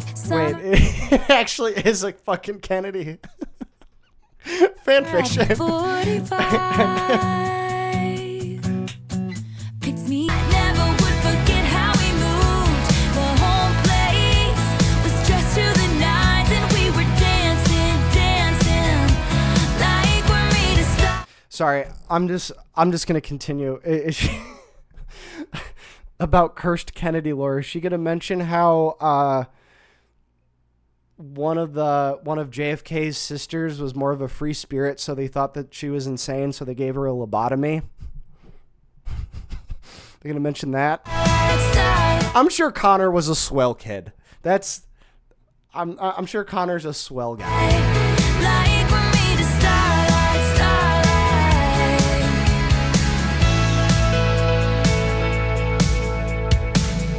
He said, look at you, worrying too much about things you can't change. All right, a little bit of devotion to accuracy here. Rosemary wasn't a free spirit. She had developmental issues. Well, to be fair, I don't know everything about that story. I guess the narrative I had picked up on where it's like, you didn't really need to give her a lobotomy. I guess that's where I'm coming from. So I didn't know if it was free spirit or developmental issues or what. Although, keep in mind, like back in the day, you didn't really have to have much wrong with you for you to get like, oh, well, she's a woman. She's crazy. Lock her up. It was like that kind of shit. But I'm not an expert on that. So Kennedy's, please. Impossible things, like oh my, what a marvelous tune. It was the best night, never would forget how we moved. The whole place was dressed to the nines and we were dancing. I will say, to her credit, if she's, talking about having a wonderful evening out with one of the Kennedys, Bobby was the best looking. By all technicalities, I guess JFK was the most handsome president. Well, before Obama. I mean, come on now. But JFK looked a little weird. I don't know. Like we're made of starlight, starlight. Like we're made of starlight, starlight. Ooh, he's talking crazy. Ooh, dancing with me. Hey. Ooh. I'm not gonna try and butcher your name, but you say all war criminals look the same to me. You're goddamn right. Kid getting married, have 10 kids and teach them how to dream.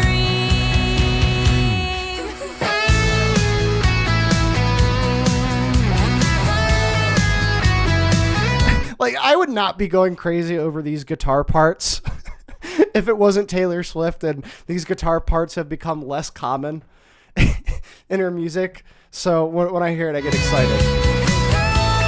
It takes me back to when I was younger, like 3 weeks younger, when I had just discovered Taylor Swift.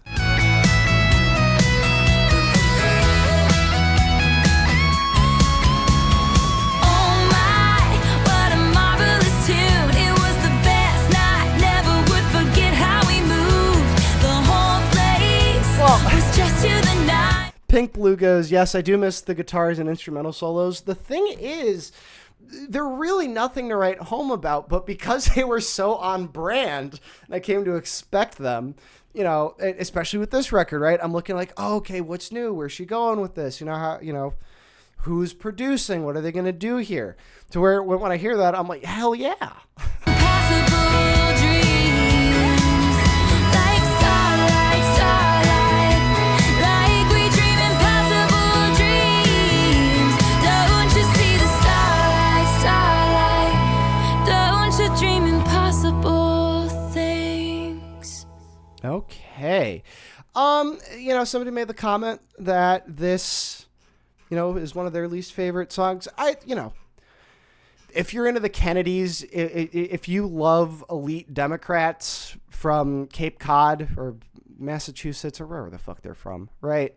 Yeah, this is great. If you love revisionist history, this is your jam. I'd say this is more corporate core than fucking Stay, Stay, Stay was, as far as that goes. Not in the upper echelon of Taylor Swift songs, but I again, this is one of those songs where at face value, but knowing it's about the Kennedys, a little bit more interesting. A little bit more interesting. And not just like the Kennedy that she dated, more just like, oh, I am infatuated with these people. Let's kick it off. Well, no, kick it off means starting it. Yeah, let's break it down. Took a deep breath in the mirror. He didn't like it when I wore high heels, but I do. Thank you guys for staying up so late. Turn the lock and put my headphones on. He always said he didn't get this song, but I do. I do.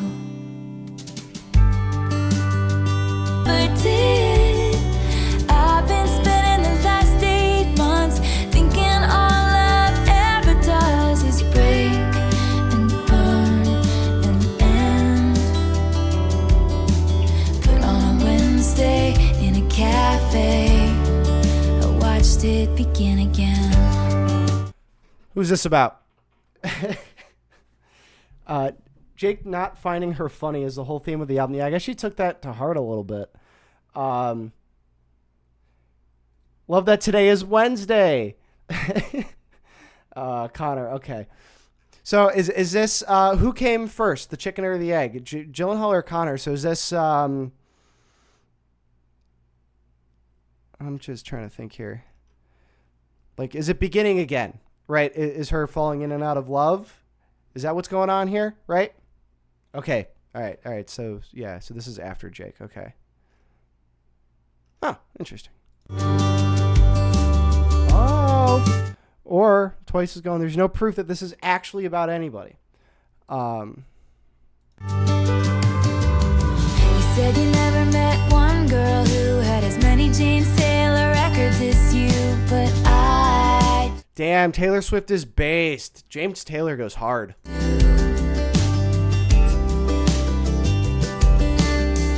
Tell stories and you don't know why. No way. She was named after James Taylor? That makes sense. I was going to say who I was named after, but that's my real name. Not my Twitch name. $100. $100, anybody who can guess it. No, please don't. I've been spending the last 8 months thinking all love ever does is break and burn and end. You got it, detective. You're so good at being a detective. My real name, ladies and gentlemen, is Cornelius Finkelbottom. I don't even know how you got that. Real name is Jerry Behooved. Jerry Behooved. Oh, God. Wednesday. Sorry, now we're just hanging out. There's not a lot of reaction here. I'm sorry, ladies and gentlemen. Yeah, I guess beyond just the James Taylor reference getting me going. I watched it begin. Talk about that, and for the first time, what's past is past. 'Cause you throw your head back laughing like a little kid. I think you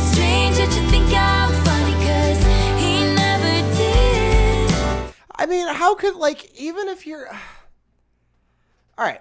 I mean, to be fair to Jake Gyllenhaal, you're getting it from one perspective. This is one party's perspective. But, you know, if you're dating anybody for any reasonable amount of time on a serious basis, this is what I'd think. You'd at least humor them, you know? Laugh when you think it's not even that funny. Or laugh, it's like, okay, I see that they're doing something funny here. I'm not actually trying to laugh, but I'm going to laugh, you know? Because it means a lot to that person, right? Or you say, like, hey, like, I want somebody that's funny, and you're just not it, and you just cut the tie real quick, right? Nobody gets hurt. So, I want to know what Connor Kennedy, if this is about Connor Kennedy, right? We don't know. What he thought was funny. And on a Wednesday in a cafe, I watched it begin again. Cindy says, I don't know, Travis is always laughing with her, so she's got to be funny. Travis Kelce isn't the best litmus test. As a Clevelander, he's like championed in this city because he's from Cleveland. I think he's kind of a meathead. If you've ever listened to his podcast, dude can talk ball. Dude knows ball all day, but he's not the brightest bulb at Lowe's. Now Jason, on the other hand, it's a completely different story. On a Wednesday in a cafe, He knows ball. Travis Kelce knows watched ball. it begin again. All right. So that is part 1 of Red. Even though there were some, you know, I wouldn't hazard to call them stinkers, but maybe in relativity, right? What we'll call them relativity. On the second half of the album, not as much happening there for me, but so far, this might be the most fun I've had listening to a Taylor Swift album. Even though I think they're, you know, like Speak Now, I think is just an objectively, might be her funnest song, but she said it best right here, ladies and gentlemen. She said it best right here. It's so fun. That's kind of what I'm going for with this. So yeah, damn. I'm looking at all the homework I have to do going forward, and then I don't know, maybe we kind of forecast what else we got to do here. Before we get started, let me recap so far. So, between the debut album, Fearless and Speak Now, my main criticisms of Taylor has been it's very formulaic, common subject matter, and stuff like that. It's never really been my daily driver kind of music. That's why I'm listening to it now for the first time. But I've opened up the door since the beginning to get blown away, because that's what I want. I want that experience. And Speak Now was cool because we got to see other parts of Taylor that weren't just the pop country kind of stuff. There was some rock thrown in there, a little bit of punky, Hayley Williams, Paramore kind of stuff. And it was cool to see that progression. That she's trying new things and she's using her voice in different ways. Right? Hey, Kook, what's up? How are you?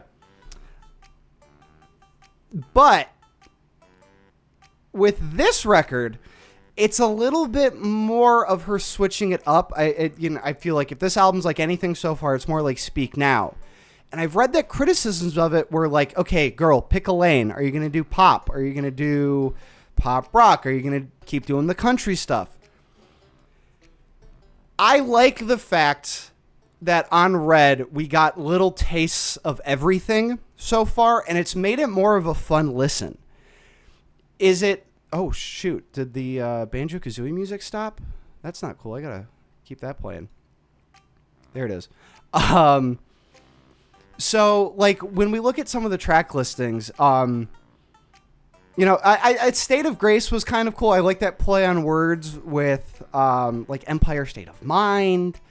It just seems like it's, you know, a big city, but, you know, what have you. I liked Red quite a bit. But not only are we getting the pop country stuff and some of the more pop rock stuff, this album has had absolute pop bangers and ones that I had already heard before, right? So 22, I Knew You Were Trouble, the Goat Meme, all that kind of stuff, right? A lot of people were shitting on Stay, Stay, Stay.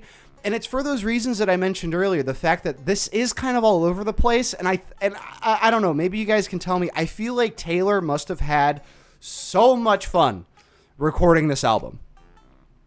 Because what we listened to was essentially the whole album, you know, 1 through 16. That was like the whole original album. And I think so far what I've been saying, especially during the Speak Now stuff, that my favorite record was probably the debut. This one is just about there. And without the vault tracks, I'd have to say that this one's probably better. Because it's just, she's a more mature songwriter. There's more producing. And Stay, Stay, Stay, with it being, you know, I think we called it target core, corporate core. If you would, where it was on the album, it was like, ooh, what is this? You know, I sprang back to life. You know, as opposed to just as talking about some of the only other album that I've reacted to live, Radiohead, where it's a very consistent vibe the entire way through on OK Computer. But it doesn't have to be consistent. It doesn't have to be a concept album. It can just be a collection of songs that are portraying where you were emotionally, mentally at that time. And so far, Red has been an absolute success in that regard, and everything going forward here is just going to be butter. Red Part 2, folks. This is the moment I knew. Let's get the lyrics up. All right. Clear eyes, full heart, can't lose. With that, baby, I'm right here, smile. And it would have felt like a million little shining stars had just aligned, and I would have been so happy.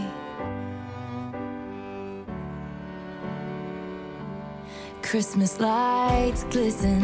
I've got my... I know I just did what I said I wasn't going to do, but I'm positing this question to you all here, folks. If Christmas is mentioned in a song, does it become a Christmas song automatically? I think it does. This is a Christmas song. No? Okay. All right. Yeah, okay. I got some people agreeing with me. I don't know. I've always had that opinion. It's about her birthday. Oh, because it's in December. Yeah, I guess. All right. Okay. All right. My memory, how you said you'd be here. You said you'd be here. And it was like slow motion, standing there. I was not expecting a drop that hard. Are you kidding me? You said you'd be here. And it was like slow motion, standing there. Get a good pair of headphones, folks. I cannot stress that enough. Get a good pair of headphones. In my party dress, in red lipstick, with no one to impress, and they're all laughing as I'm looking around the room. But there was one thing missing, and that was the moment I knew.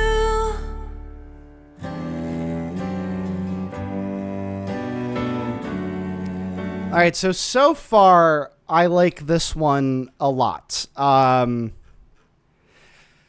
You know, as much as my expectations were set to actually be blown away, because I'm like, there's got to be something I'm missing with Taylor Swift, right? And this goes back to the beginning of this project. You know, just as far as listening to the, like, it starts off slow, and that drop is kind of nutty. Underrated song, I'd say. Yeah, no kidding. All right, so we got some lore here. The song is about Gyllenhaal didn't show up to her 21st birthday, so that's why she made 22 such an upbeat song, because she didn't have a good... Oh, that makes a lot of sense. Yeah, dude, Jake Gyllenhaal sounds like kind of a nerd, dude.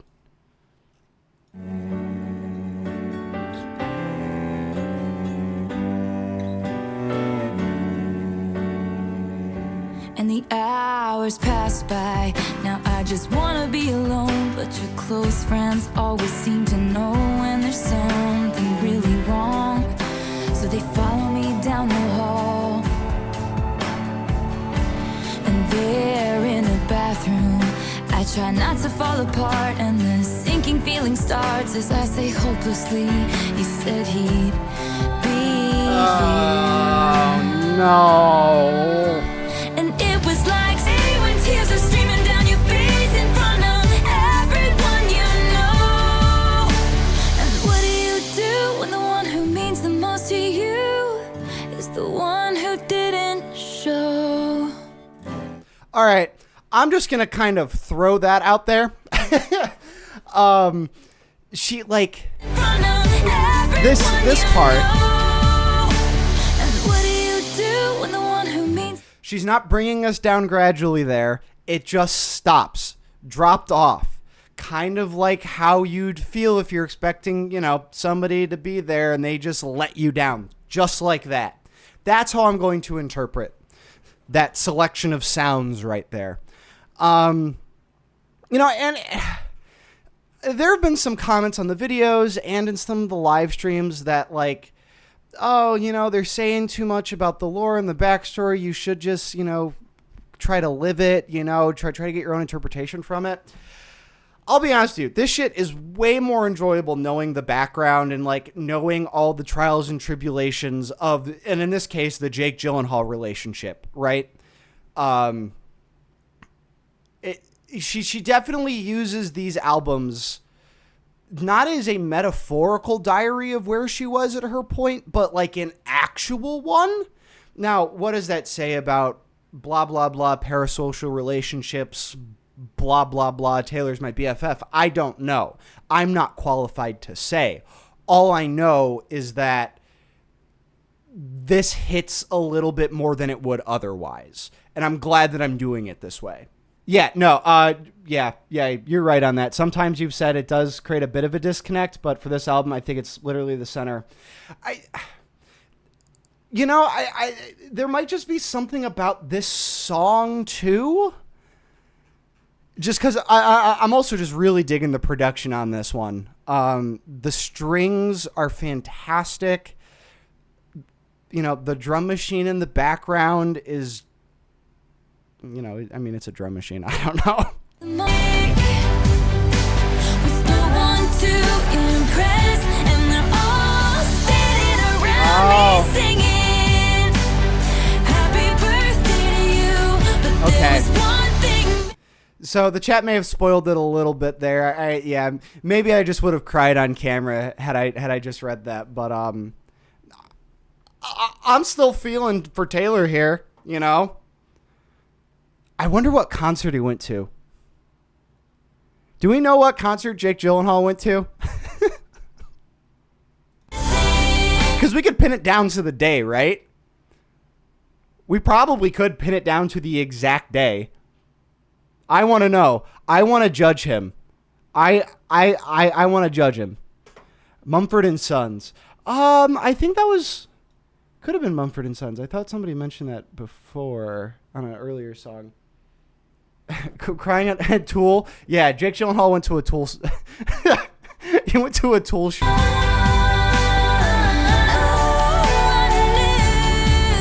I cry. I definitely cry.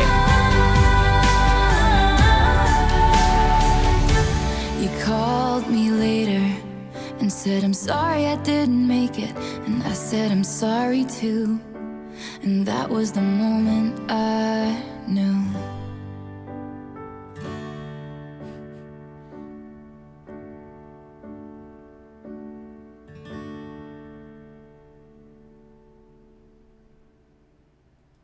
Yeah, I liked that one quite a bit.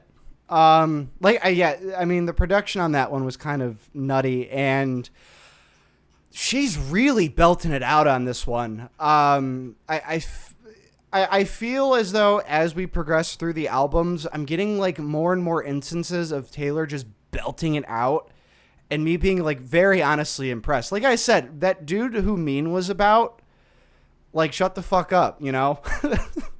Say something else. All right. Yeah, that one was pretty good. I liked that one. Come back. Be here. You said it in a simple way. 4 a.m. the second This girl doesn't sleep.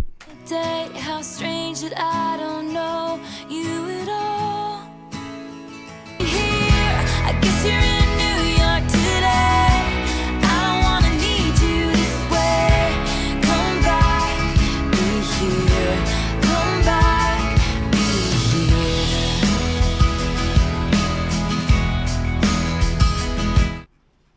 here. All right. So again, the imagery. We're at the airport. He said it is simple way 4 a.m. the next day. How strange. I don't know you at all. So were they like? I mean, this. I still just have like Jake Gyllenhaal in my mind, but the way she's like portraying this, and you know, it has to come from her perspective. It can't come from anybody else's perspective here. But this idea that like he kind of seems like he kind of gets, or whoever this is about, kind of gets off on. I'm trying to find the words. I'm sorry, folks. Kind of gets off on the fact that manipulator, for lack of a better term, right?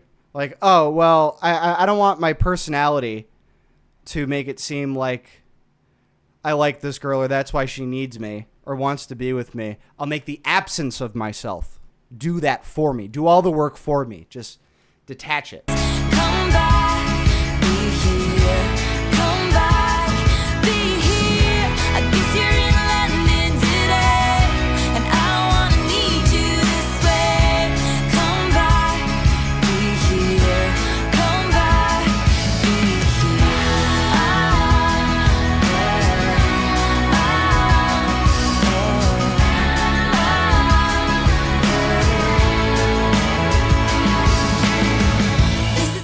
You know, I honestly, I think that this is one of, I didn't agree with it as far as Evo's comment about it not having that strong of a narrative. It definitely does have a strong narrative, but maybe not so much Taylor here. And I think it's really playing to its benefit a little bit because, you know, I saw some, you know, conflicting comments about, oh, it's about this person. It might be about this person, you know, but I'm like, well, what if we took every specific person out of it? And this is one that I think works quite well as just a missing your love kind of a person. Yeah, why not? You know what I mean? But you're in London in a breakdown, 'cause it's not fair that you're not around. This is when the feeling sinks in. I don't wanna miss you like this. Come. Okay. So, it, you know, to that idea of calling back the chorus and it being palm muted, one of my favorite Taylor Swift tropes. It's another hard break, and we're just taking the percussion out this time. It's not fair that you're not around. This is when the feeling. I don't wanna miss you like this.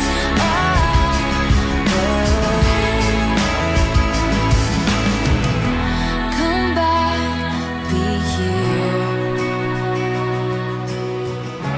Come back, be here.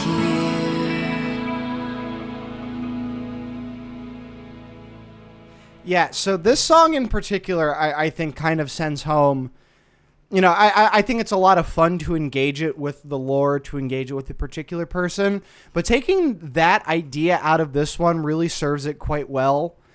And I mean, I know we're only 2 songs in, but I am the king of speaking well before I should. So far, this is starting out as some of the best vault tracks between the 3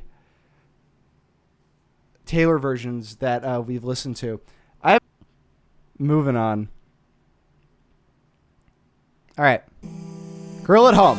Don't look at me, you got a girl at home and everybody knows that. Everybody knows that. Don't look at me, you got a girl at home and everybody knows that. Good for you, Taylor. Good for you. Not trying to home wreck. Very mindful, Taylor. Very mindful indeed. I don't even know her, but I feel a responsibility to do what's upstanding and right. It's kinda like a code, yeah. And you've been getting closer and closer and crossing so many lines. And it would be a fine proposition if I was a stupid girl. But honey, I am no one's exception. This I have previously learned. Okay, this is great so far. I really like this. I love the premise a lot. This is a really awkward line delivery here. Not even it's just an awkward line. This I have previously learned. I don't know. It just feels so out of place. That's not how she typically writes lyrics. So Honey, I am no one's exception. This I have previously learned. So don't look at me, you got a girl at home and everybody knows that. Everybody knows that. Don't look at me, you got a girl at home and everybody knows that. Everybody knows that. I see you turn off your phone and I knows that. Everybody. wow. Okay, this I like this a lot. Give me back to that. Give me back to this. Wait. This I have previously learned. So don't look at me, you got a girl at home and everybody knows that. Everybody knows that. Don't look at I don't even know how to describe the effects that they just did there, but this song is like sonically kind of all over the place, me, you and it's really good. got a girl at home and everybody knows that. Everybody knows that. And it's catchy as fucking shit. Stupid girl. And yet I might go with it if I hadn't once been just like her. So don't look at me, you got a girl at home and everybody knows that. Everybody knows that. Dropped exactly when I wanted it to. If I hadn't once been just like her. So don't look at me, you got a girl at home and everybody knows that. Everybody knows that. Knows that. Everybody knows that. Okay. So coming into this stream, I keep thinking about where we've come from so far in this series, where I've come from so far. And if I had to tell you a favorite Taylor Swift song that I've had so far, and this might blow you guys away, I don't know, but for me, it's still Our Song off the first record. I think it's a perfect early teen love story song that is catchy as all get out, and that's what she does best, right? She can get introspective, she can get sad, she can get poetic, but as far as just grabbing me, at least, and I'm a sucker for a good catch, right? This song is really, really good in the context of Taylor Swift so far. And I'd even go as far as to say that it's just actually quite good. And I'm very interested. I know that we're not done with it yet. I'm very interested to see what the original sounds like. Believe me, we will definitely be listening to the original at the end of the series to see exactly what the difference is, because I know a lot of people were saying that she yassified this. This is just kick-ass. You think you just fell out of our song tree?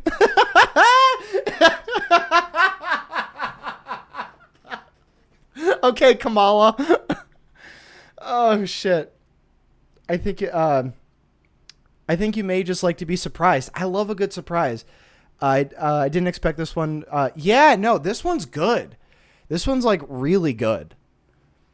Like, and this album more so than the other albums, it's the heavy pop shit, and this is heavier pop shit for her, and it's paying off in spades.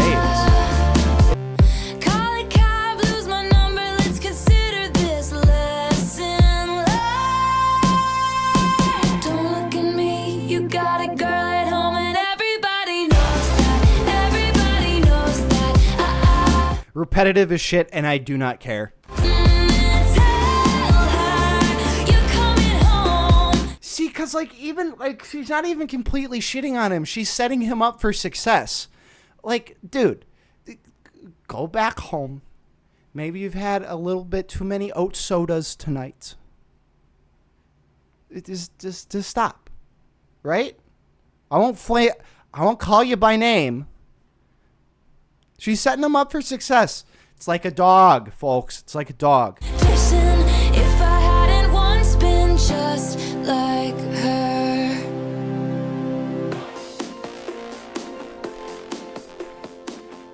And we get the reprise fading us out.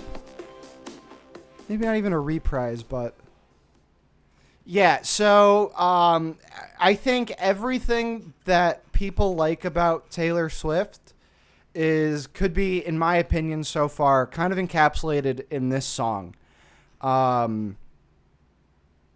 Yeah, the production was nuts. It's so catchy. And it's about probably, I mean, talk about relatable. You know, there's probably tons of experiences, you know, men and women included. But, you know, for the sake of this argument, women who are getting hit on by people that they know are, you know, already cuffed up. And she's not even like shitting on him that much. She's just setting a boundary. And that's it. That's the story. There's nothing else there. And that's good. This is what it is. You know what we do here, folks.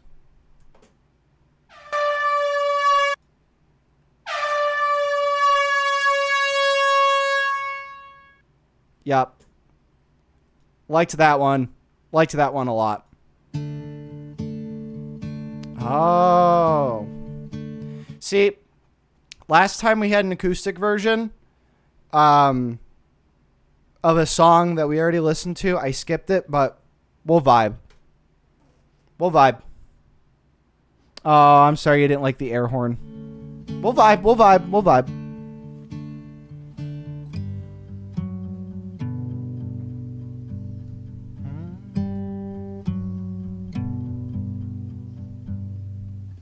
I'm walking fast through the traffic lights, busy streets and busy lives, and all we know is touch and go.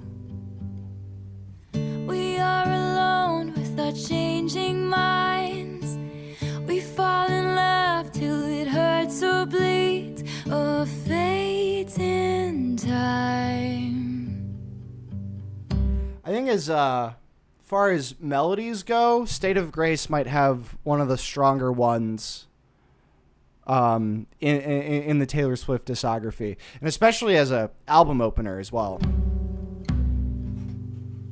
And mosaic broken hearts, but this love is brave and wild.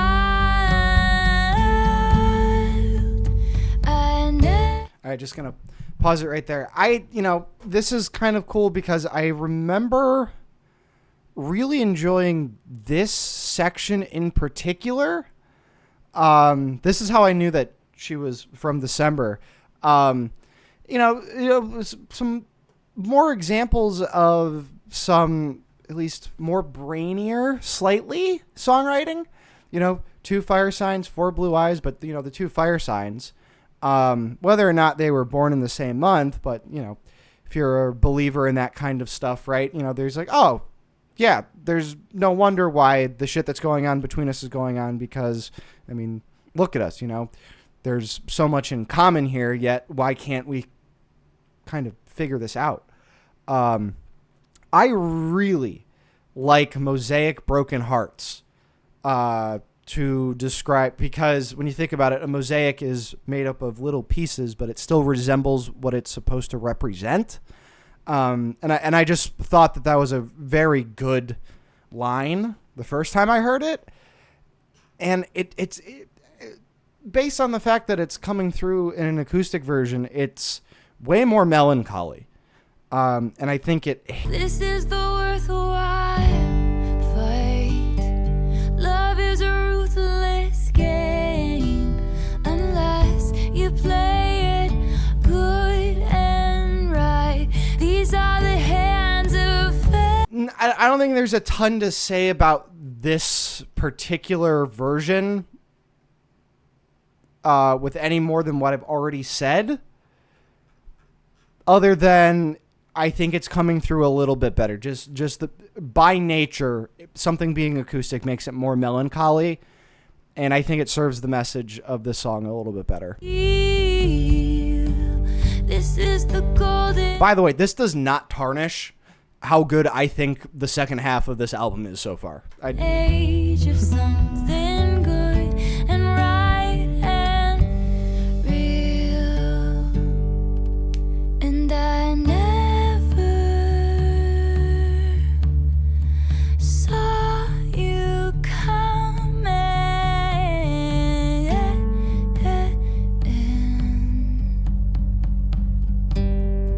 Twice, I don't know if I agree with you, but this version is making me want to listen to the original again a little bit more. The melody is a little bit more upfront with this one.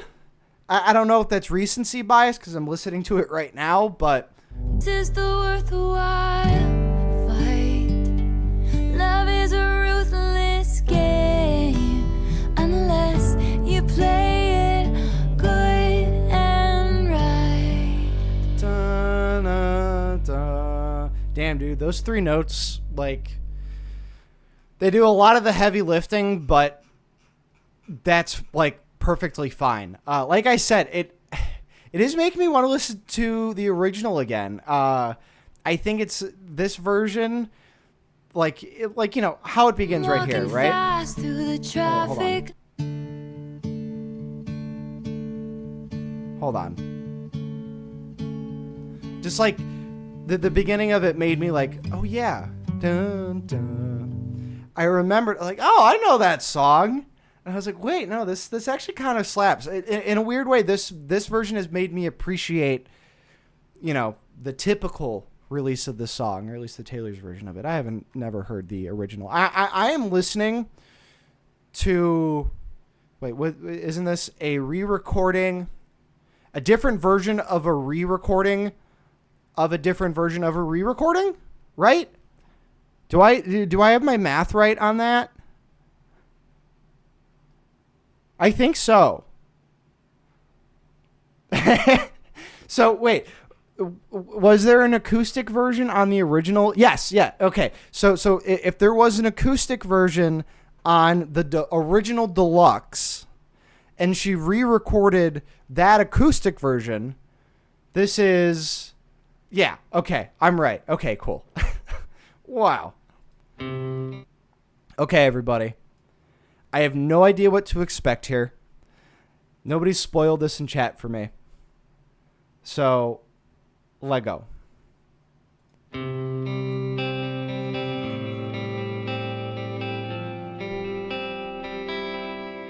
I know somebody explained this in chat, but I want to go in completely blind here.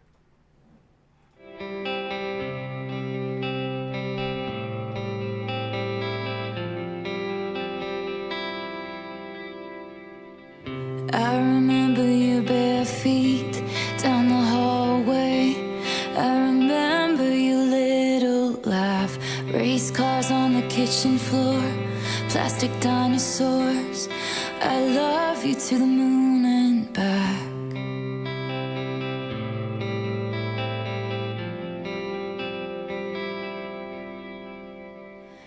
I remember your blue eyes looking into mine like we hate you.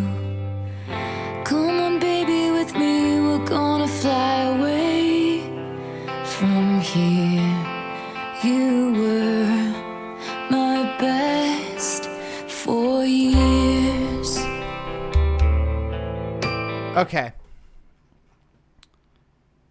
So, at first, I was like, is this about her brother?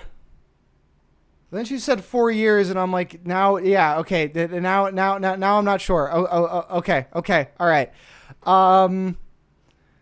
Yeah, not a ton to analyze so far, so I guess we're just gonna go. That was like my one thought so far, so. Okay. No.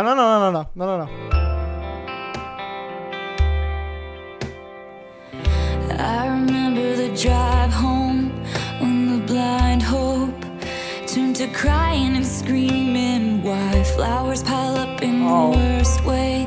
No one knows what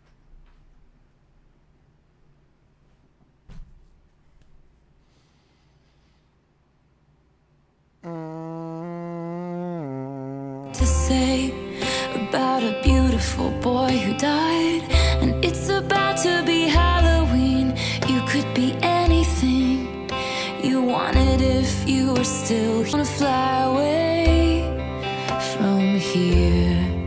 You were my best for years. Yeah, so I didn't even get to this line. I didn't even see it. I just saw the flowers piled up in the worst way, and I was like, okay, somebody fucking died. I'm still kind of clinging to the you were my best for years, but I don't even want to try to figure out what that's about right now. So we're just gonna keep going. What if I'm standing in your closet trying to talk to you? And what if I kept the Oh, come hand-me-downs you on. won't grow into? And what if I really thought some miracle would see us through? What if the miracle was even getting one moment with you? No, why'd she have to do that? It was already sad. You didn't have to do that part. Ugh. One moment with you. Oh, God. Come on, baby, with That's fucking brutal. I will say, like, this line sucks. I mean, not that it's like a bad line or anything, but just thinking about the circumstance. If I kept the hand-me-downs you won't grow into, I can't imagine, like, losing somebody well before their time, and then you go and you got to do something with your shit, right? I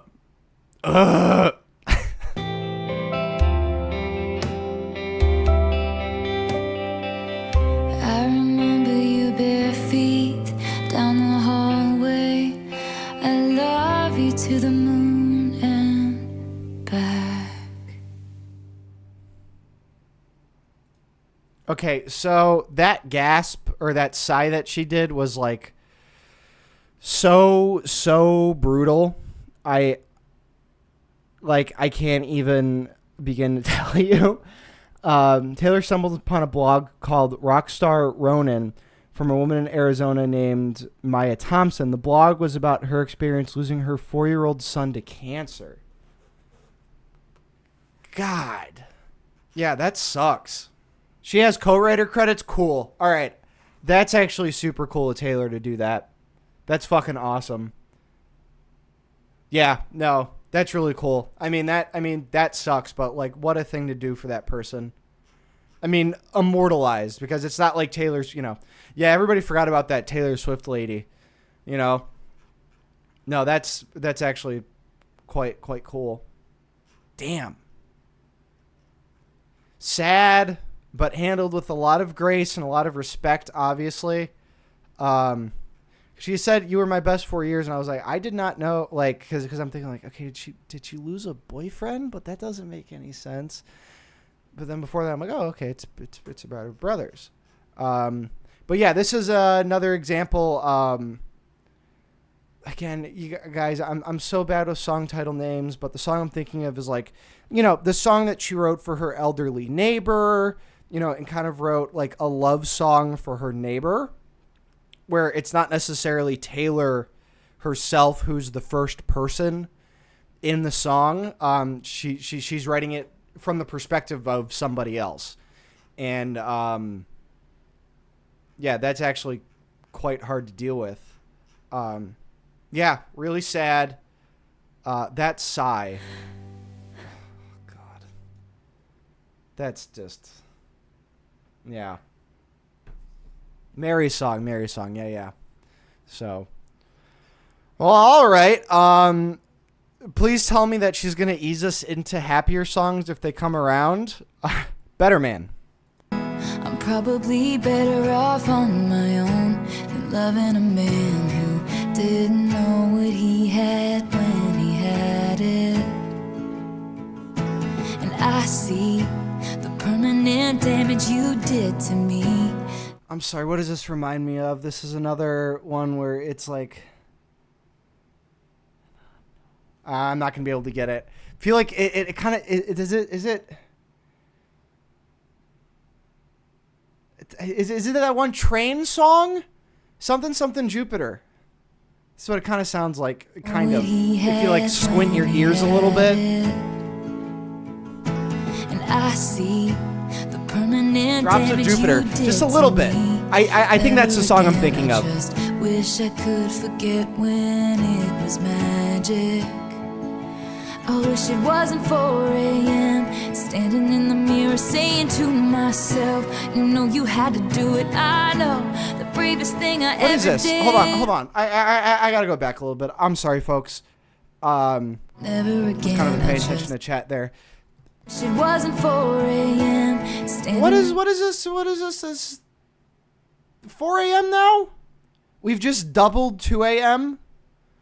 Taylor, I have come to expect things from you. 2 a.m. 2. I'll take 4 if you're giving me 4. Okay. We had to say goodbye like the back of my hand. But I just miss you and I just wish you were a better man. Better man. All right, yeah. So, production-wise, this is... there's something about the drops of, like, the bass in a lot of these songs on this album. Because, like, they just come out of fucking nowhere. Sometimes I know the brave. I just miss you and I just wish you were a better man. Because that sucks, right? You know... Like, you liked everything else about him except the part that made you want to run the fuck away. Better man.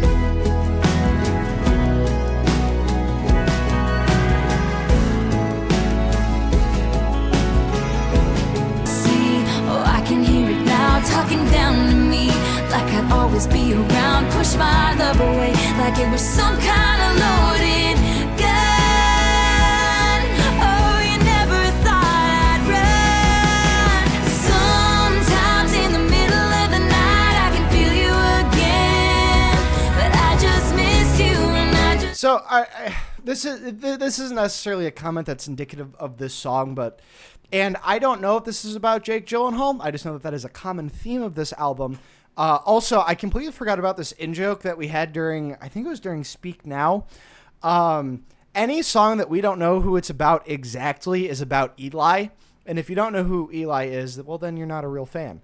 But this is a lighthearted comment, a joke if you were, right?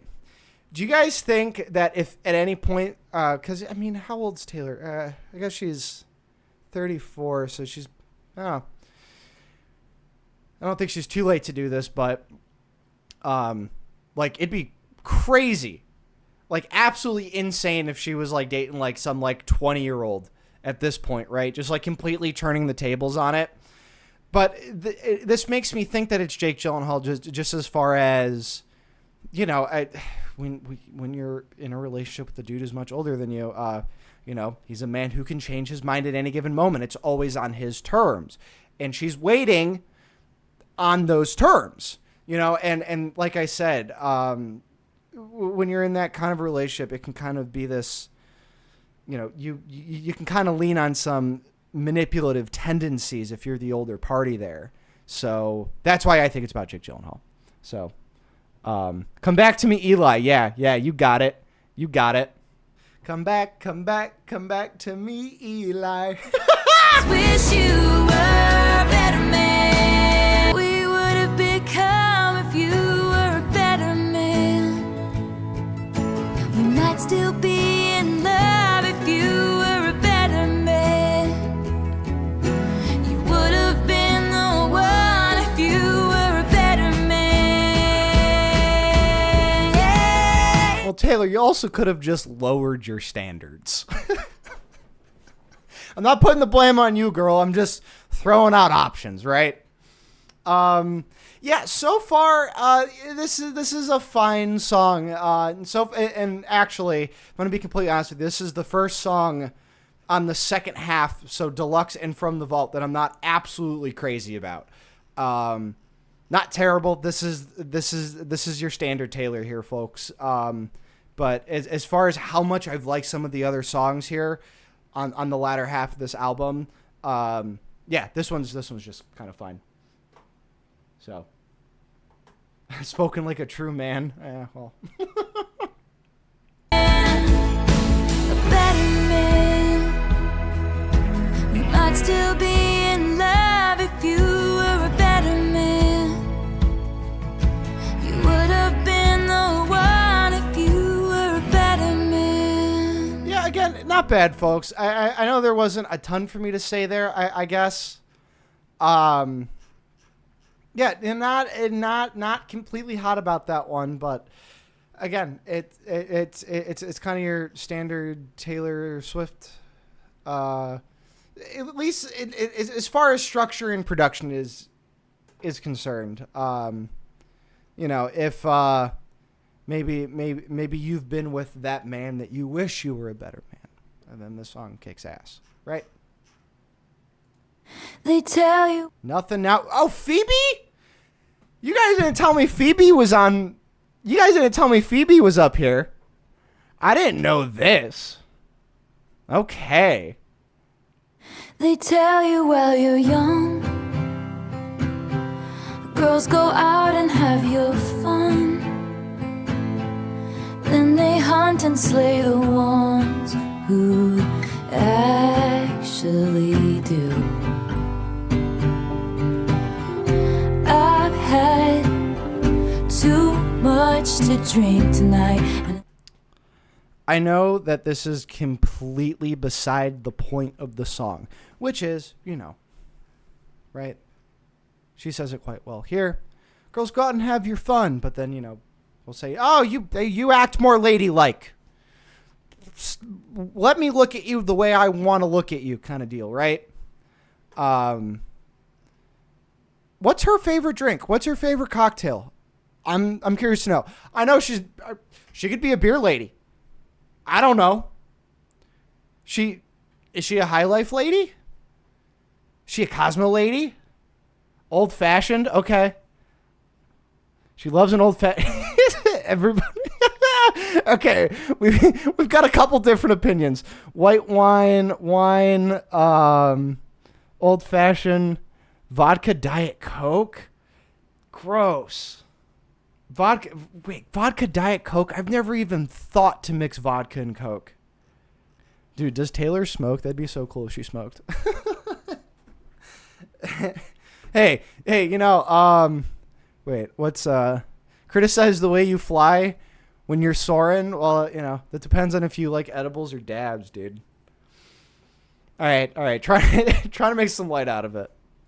No, it's sad, but this is what I She deaf think smokes. about, and I wake up in but nothing at 22, and will you still want me when I'm nothing new? So, it's we've had a couple songs like this before where, she's this idea of irrelevancy is like really eating at her quite a bit.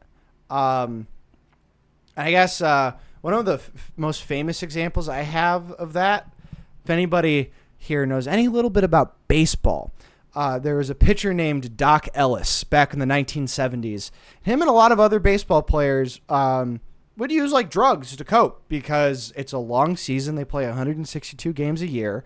And he was saying how like the pressure of trying to stay in the league and make all that money really gets to you. Like you have to play at such a competitive level and try so damn hard. So that's why a lot of people did drugs. Well, he did a crap ton of LSD and then forgot that he took LSD and then pitched a no-hitter.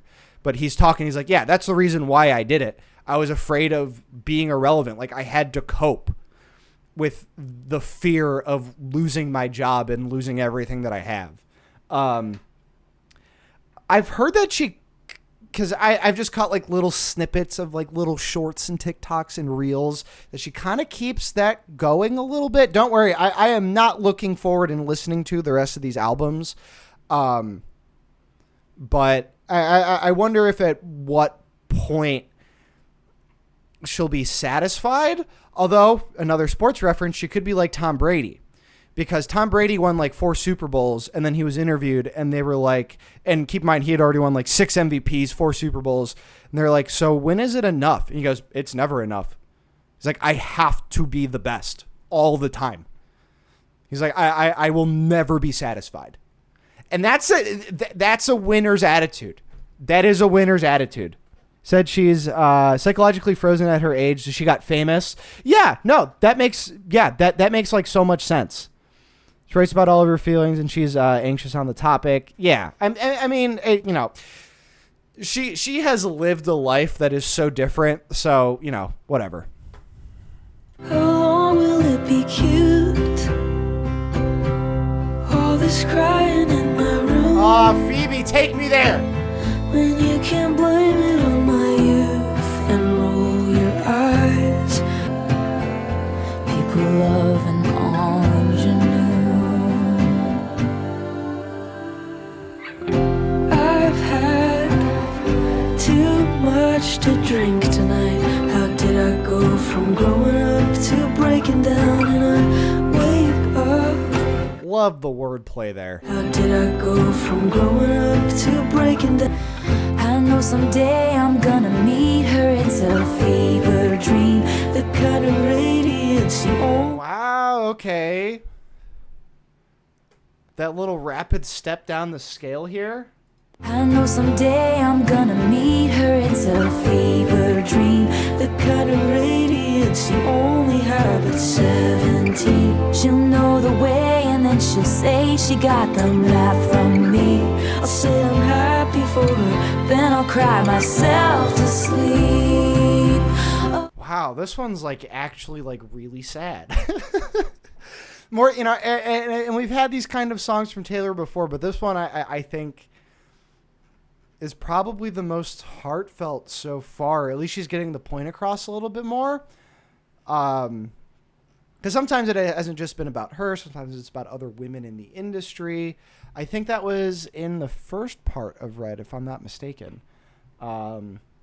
So, yeah. I've had too much to drink tonight, but I wonder if they'll miss me once they drive me out. I wake up. Did you honestly think? I don't think Taylor is ever gonna stand to be driven out. I don't know. You guys might know more about me. I don't know if she's ever even considered like, maybe I shouldn't be doing this. You know, I feel it, like, at least so far, that she's so dead set on her on her convictions to like make this work, you know, and to really make something out of all this more than what it already is. They wanted her out, fend off millions of Swifties. Yeah, no, that's what I'm saying. Like, after you like gross $1 billion off of a tour, I don't know if that's gonna happen. Still want me? Will you still want me? Will you still want me when I'm nothing new? I think that about you guys. When I'm done with this Taylor Swift series, and all of a sudden I become just another white boy on the internet. It's gonna come. There is a day in our future where I will just become another white boy on the internet. Let me emotionally manipulate you. Great white boys who like Taylor Swift and untapped market, son. That's why I named the series the way I did. Okay, moving on. This is Babe. What about your promises? What the fuck?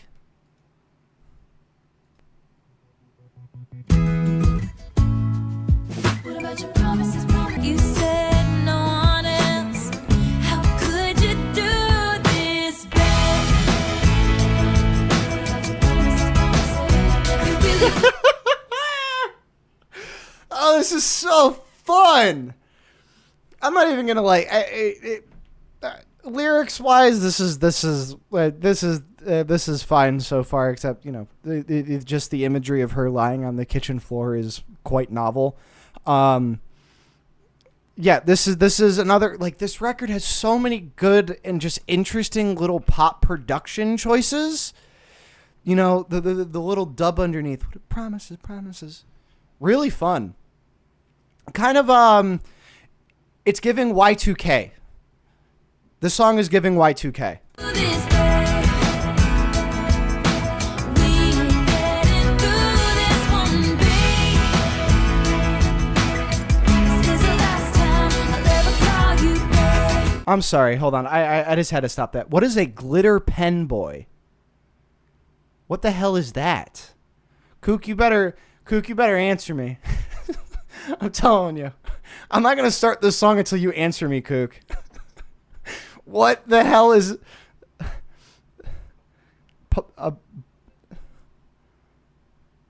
What is glitter pen? Wait, hold on. Glitter pen songs.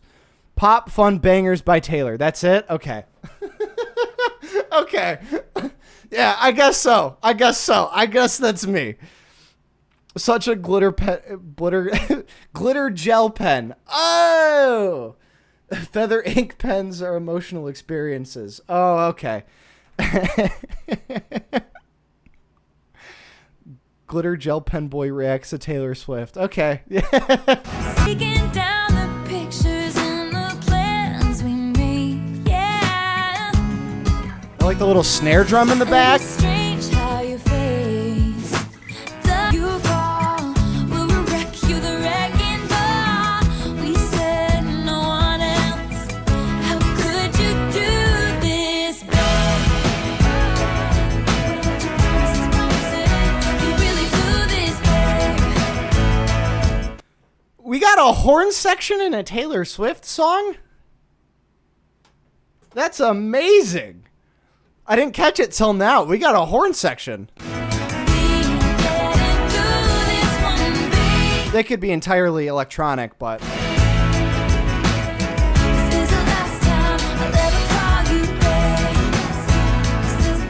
If anybody knows me personally, horn sec...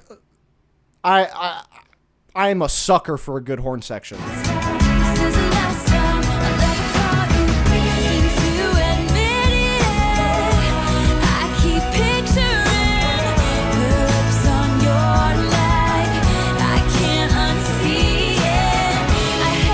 Okay, I'll go back up to the top of the bridge, but you guys are throwing some heat here in the chat. Why does she hate horns? Why does she hate horns so much? You and Jack Antonoff. Okay, I was gonna say I don't know. I don't think Jack did this album though, but I was gonna say like I don't know if they're digital or not, but it seems like a very Jack Antonoff thing to do. She used to hate them. She was intimidated by it. She's scared.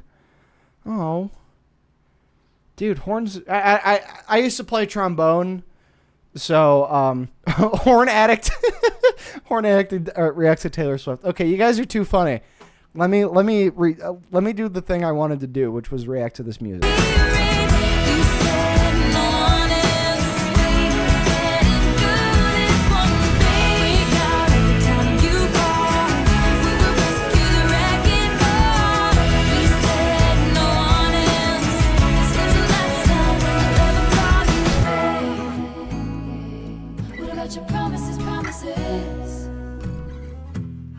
Somebody needs to make a ska cover of this song.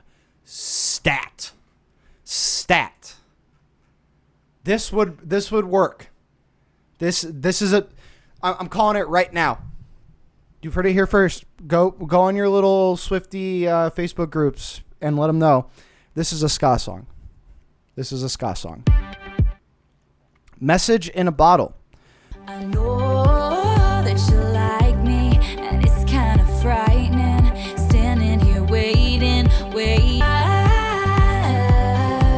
I'm reaching for you, terrified. 'Cause you could be the one that I love. I could be It's just fun. Going pop was the best idea she ever had. the one that you dream. Message Taylor Swift's a sellout. She went pop. in a bottle is all I can do. Standing here hoping it gets to you.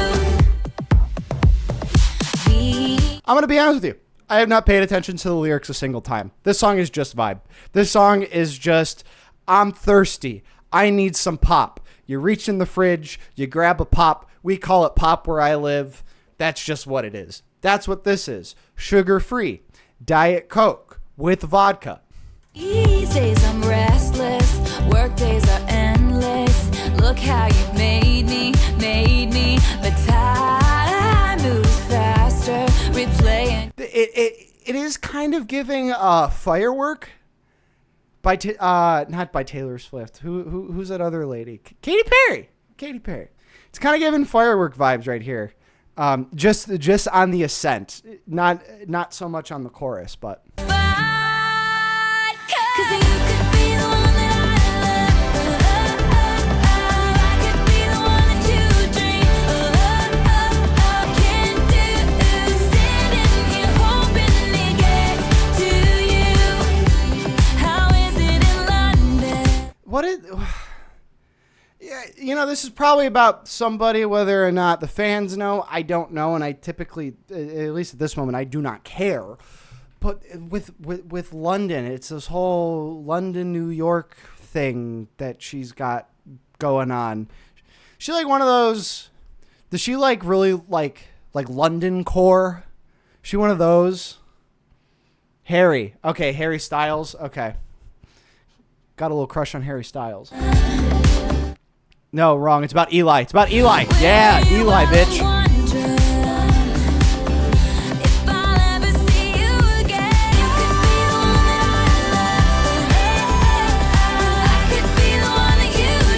Most importantly, the song's making me forget about the sadness of Ronan, but we never forget Ronan, right? I got a fist up, right? Never forget Ronan.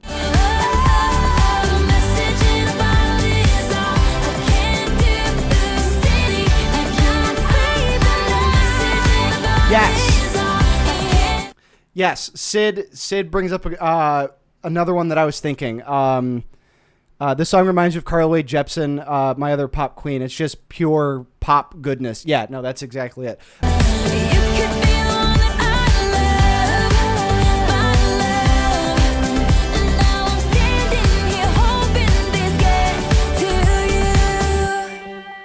Perfect. And oh, look at that. Camera goes out at the perfect time. Yeah, that was just standard, not even standard. Just really good pop goodness. A little bit more standard poppy, I guess, if it's standard in that sense. Nothing that completely, like, not like a dangerously different pop song to any degree, but like, I mean, Like a face in the crowd. right. That's all you need sometimes. 3 a.m. When do we get to All Too Well? When is that? That's literally the last fucking song. God damn it. Now I'm still awake. I'll bet you're just fine, fast asleep in your city. It's better than mine. In the 3 a.m.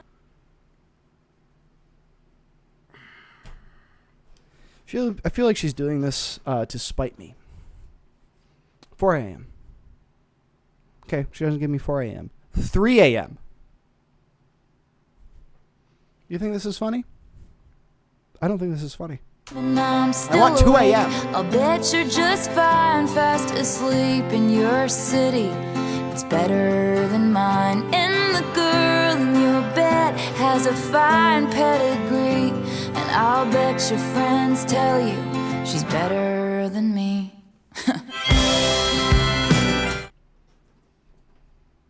She's pissed. You guys, we have to whisper. She's really pissed off. Just when she walks in the room, just say hi. Just ask her if she needs any water, and just let her chill. Okay. This is ASMR reaction because I don't want to upset her.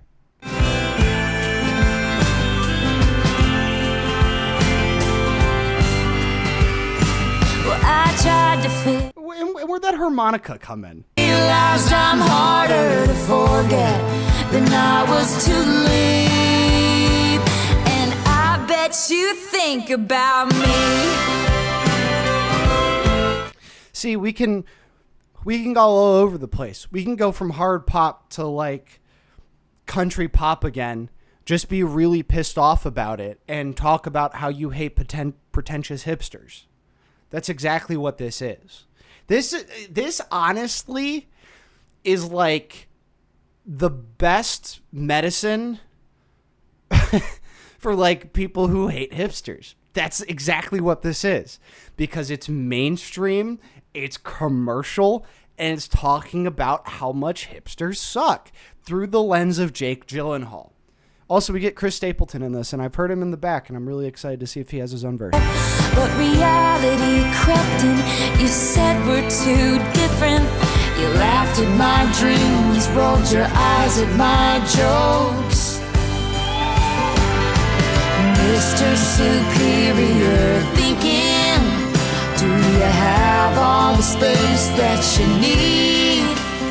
I don't have to be your shrink to know that you'll never be happy. And I bet you think about me. Dude, she's so pissed.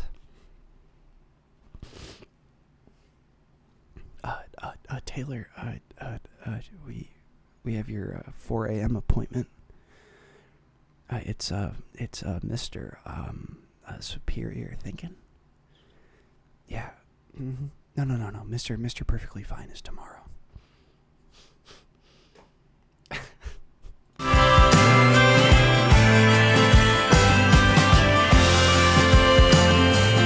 I bet you think about me. 7 a.m. Yes, I bet you think about me. Yeah, just pausing real quick. Somebody made mention. I wish that no, it wasn't a mansion line didn't exist. Because, oh, fuck, the chat keeps moving. Your dad was a stock market broker. Yeah, but they could have lived a little bit more modestly. But, no, the one song that made me roll my eyes, I think it was, again, I'm sorry about forgetting the songs. I don't know, the song about her family and stuff. I'm like, oh, you know, I had a backyard and a slide or whatever the hell. And I was like, oh, well, good for you. But I guarantee you that Jake Gyllenhaal was well better off. Especially living, you know, from that area of the country, because you can be well off in fucking Pennsylvania, Tennessee, but that's not California well off. You know, that's a whole nother level of nose in the air kind of deal. So, yeah, no, her upbringing was not. I'm sure she didn't have to struggle for much, but it's not the same. It's not the same deal. Now you're out in the world, searching for your soul, scared not to be hip, scared to get old, chasing make-believe status. Last time you felt free was when none of that shit mattered, 'cause you were with... She cussed. That's fun. There's a first time for everything, right? There's a first time for, but I'm thinking here, because, a lot of this, especially with Jake and, maybe some of these other songs. So I think it's like, girl, did you like him that much anyway? Did she, I'm sure at first, right? Because everybody's got that honeymoon period. I'm like, you like him that much anyway? Or he could have just been just like real bad. And you're like, oh, whoa. Just, day after day, you just uncover one more layer. Just going to kind of pay attention to this last section here.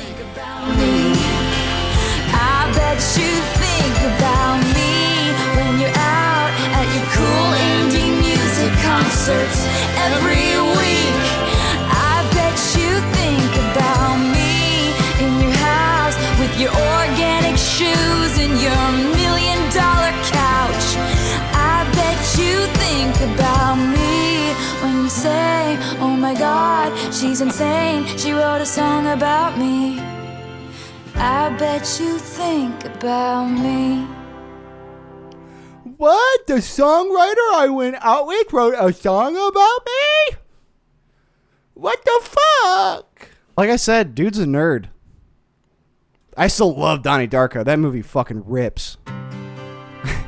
Forever Winter, everybody. Forever Winter.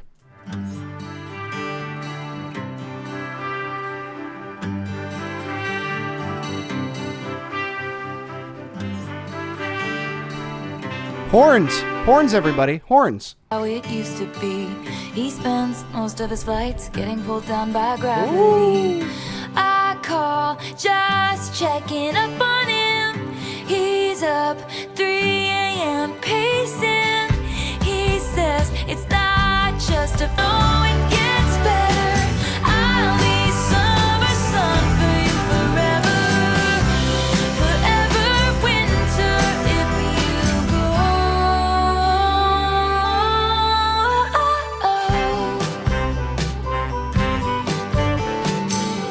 And see, we're getting they're interesting horns too, because there's multiple horns. They're not playing in unison. They're playing not offbeat, but syncopated, I think is the correct word. If anybody knows more about music theory, you can let me know. Breaking down and fall to pieces on the floor. If you weren't around, too young to know it gets better. I'll be summer sun for you forever.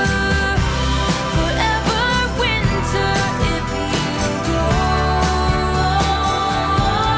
Yeah, I guess I can just call this a little PSA. Y'all, if you got or know people with like substance abuse issues, reach out to them, because that shit sucks. That's my reaction to this. A PSA. Stop. Get some help. Because, yeah, there's plenty of people who care about you, and Taylor's a person who cares. Right? Calling up that friend. 5 a.m., 3 hours past your bedtime. Dude, you good? If you weren't around, too young to know it gets better. I'll be summer sun for you forever. Forever winter if you go.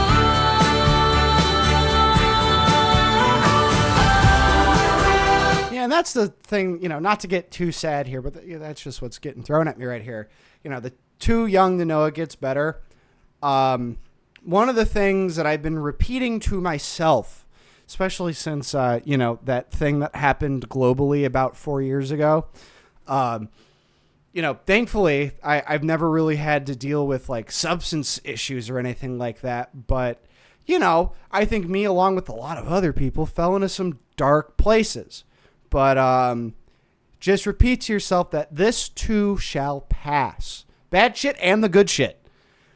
I think about that all the time. Like when I'm like having like a good week, which is rare, and I just find myself in a moment where like I'm enjoying my time and I'm just really thankful for everything. And I'm like, this is cool. I remind myself, this is gonna pass. So enjoy it while it's here. And when it's bad, just know that the next good thing's on this too shall pass. It's a fucking circle, guys. It's a fucking circle.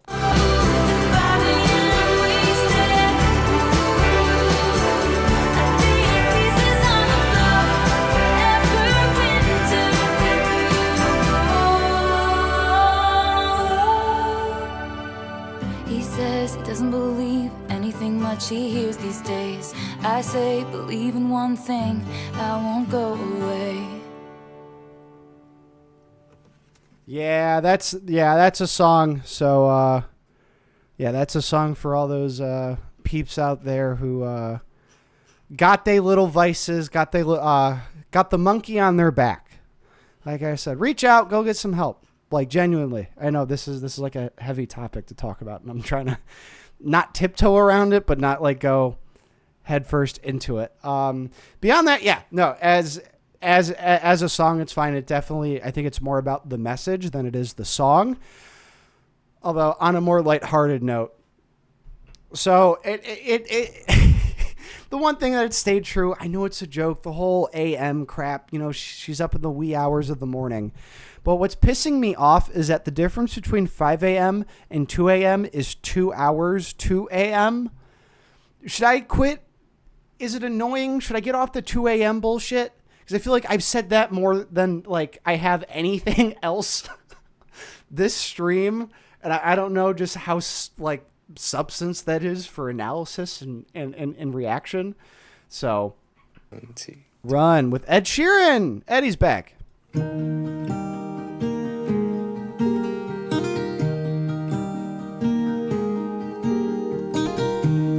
Give me the keys, I'll bring the car back around. Ooh, there's a key on the chain, there's a picture in a frame. Take it with you and run like you run from the law. Darling, let's run. This is like just let me make sure I'm getting all this. So I'll call friends. They don't know. I'll drive away before I let you go. Give me a reason. I feel like this so far. Whether or not she's encouraging somebody to just like get out of their situation or whatever. I'm getting like road trip vibes. Run from it all. I get road trip vibes. Ooh, run. Ooh.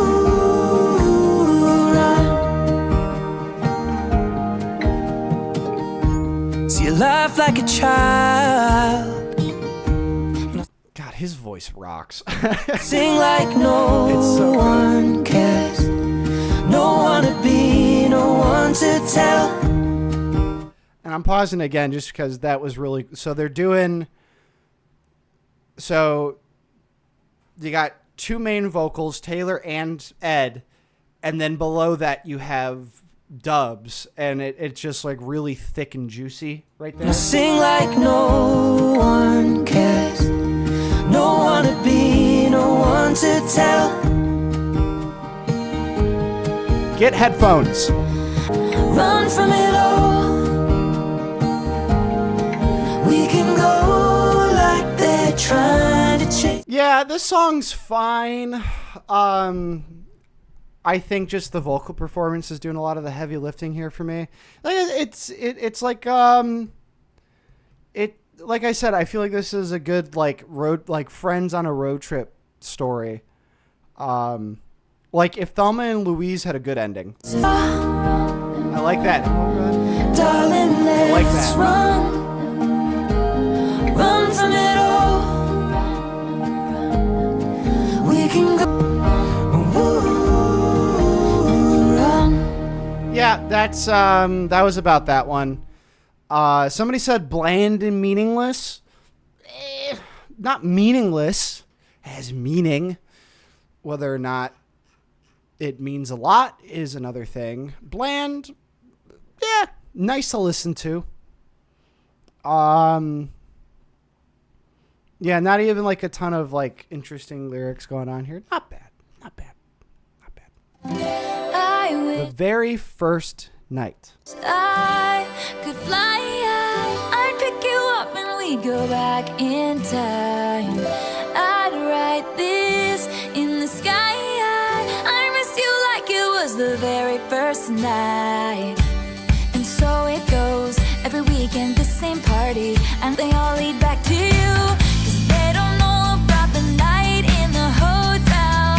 They were riding in the car when we both fell. That bass coming out of nowhere. Don't know about the night in the hotel. They were riding in the cars, but don't forget about the night out in LA. Danced in the kitchen, chased me down through the hallway. No one knows about the words that we whispered. No one knows. She really likes mentioning kitchens. I don't know what it is. I mean, if, you know, I saw a meme recently and it was like, oh, the amount of underage drinking that must have happened here. And it's like, you know, a decently sized house's kitchen with a little island on it. I could, you know, standing there, leaning over the counter with your little drink, talking until 2, 3, 4, 5 a.m., you know, something like that. Yeah, I get that. Then there was the one song where she's talking about like, you know, we're dancing with dancing in the kitchen with the refrigerator open.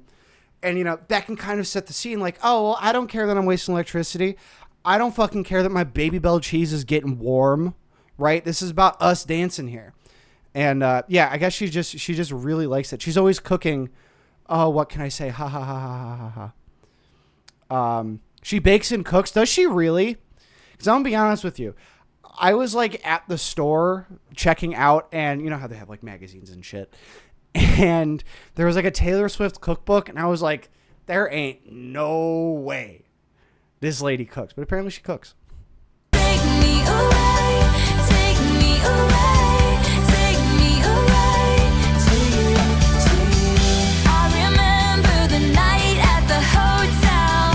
I was riding in the car when we both fell.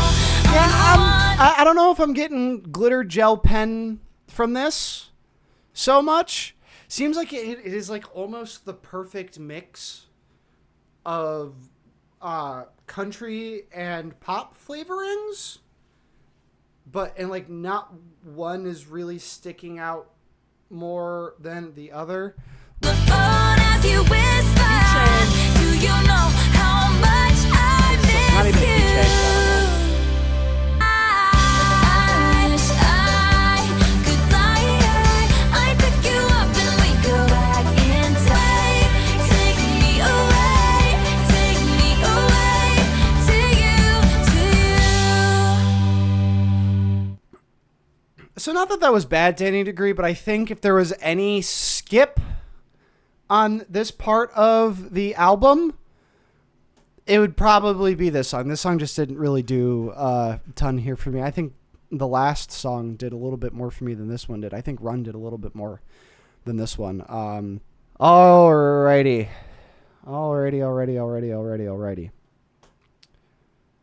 Okay. You won't know what the title of the Chapel Roan vid will be until I do it. Oh God, I'm like, I'll ask my members on YouTube, or I might even, yeah, I'll ask the patrons and I'll ask the members on YouTube what they like my idea, and I'll do a poll, and then you guys can tell me if it's gonna be good or not, because I think it's gonna be fucking crazy. Yeah. Okay.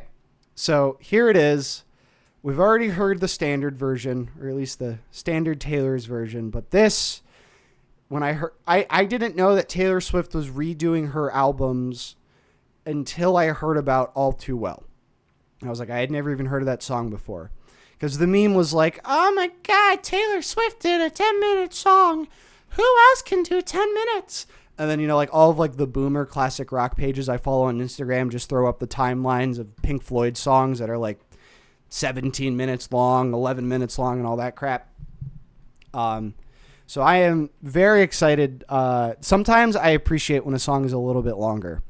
So I don't know if it's longer for lyrics or if it's longer for music, but I am excited. Are you guys excited? I'm excited. Let's do it.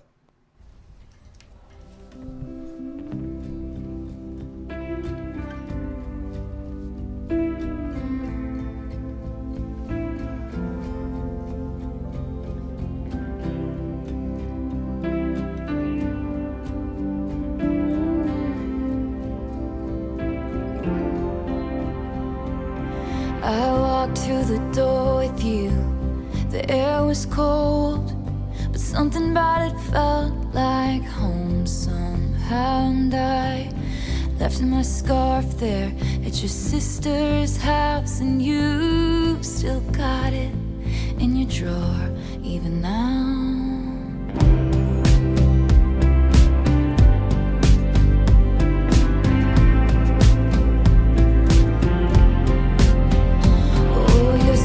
Disposition and my wide-eyed all too well.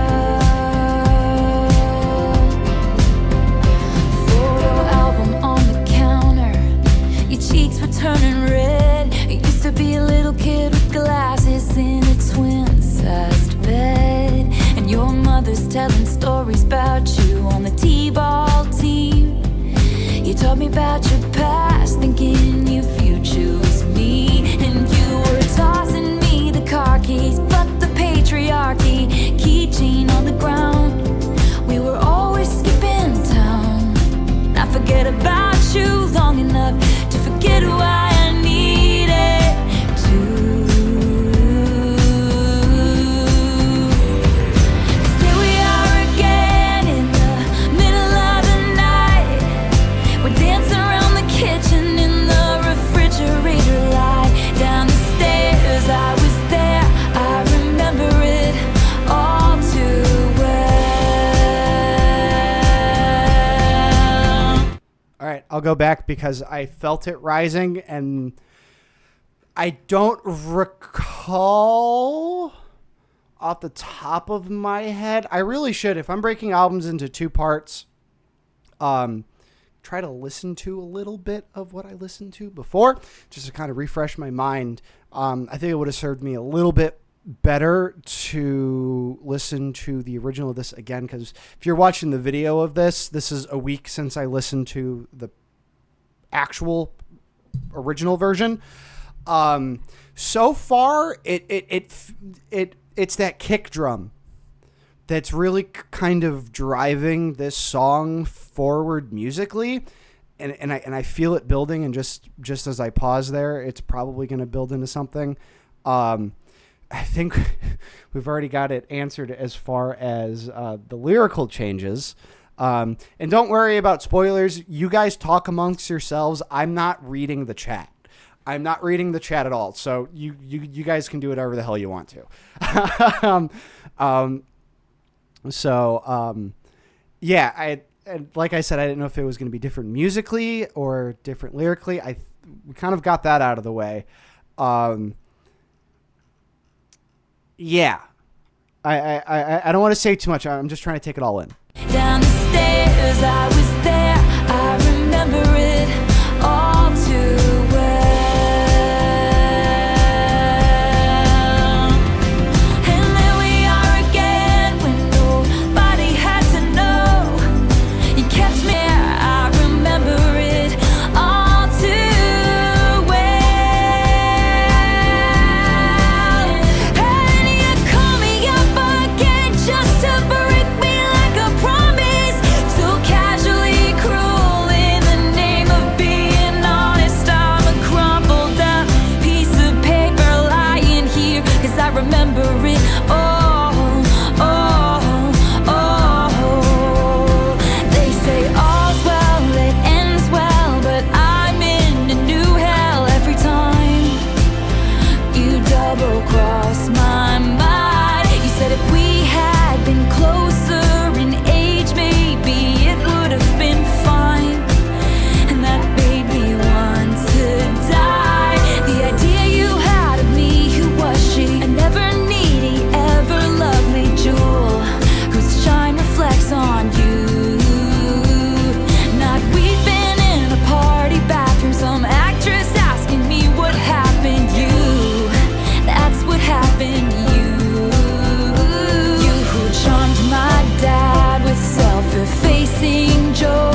Okay. So, yeah, I just got reminded of the one line, casually cruel in the name of being honest. I think that's a very nuanced and, well, not to reuse the word, but honest way of describing somebody. But beyond that, the fucking tie-in back to the fucking birthday party. and now I'm starting to think like shit, were there references to other songs in the album that I missed here? Like, is like, I don't know. I don't know. This, like, I think I can see this song just being the litmus test for the infatuation with the lore, for looking into it, for coming up with the theories. Because now that I've already, like, I see that connection there. Now I'm like, well, fuck. What else did I miss? I'm still not paying attention to the chat. You guys, I'm not looking at you. So I looked real quick just to make sure that nobody was dying or saying racial epithets or anything like that. Epithets? No, epithets like a thing on your grave, right? I don't know. So far though, I think that she wanted to do this version for a long time. That she still had shit that she wanted to say, and now she's getting out there. So, okay, sorry. I read Taylor is self-referential. Okay, cool.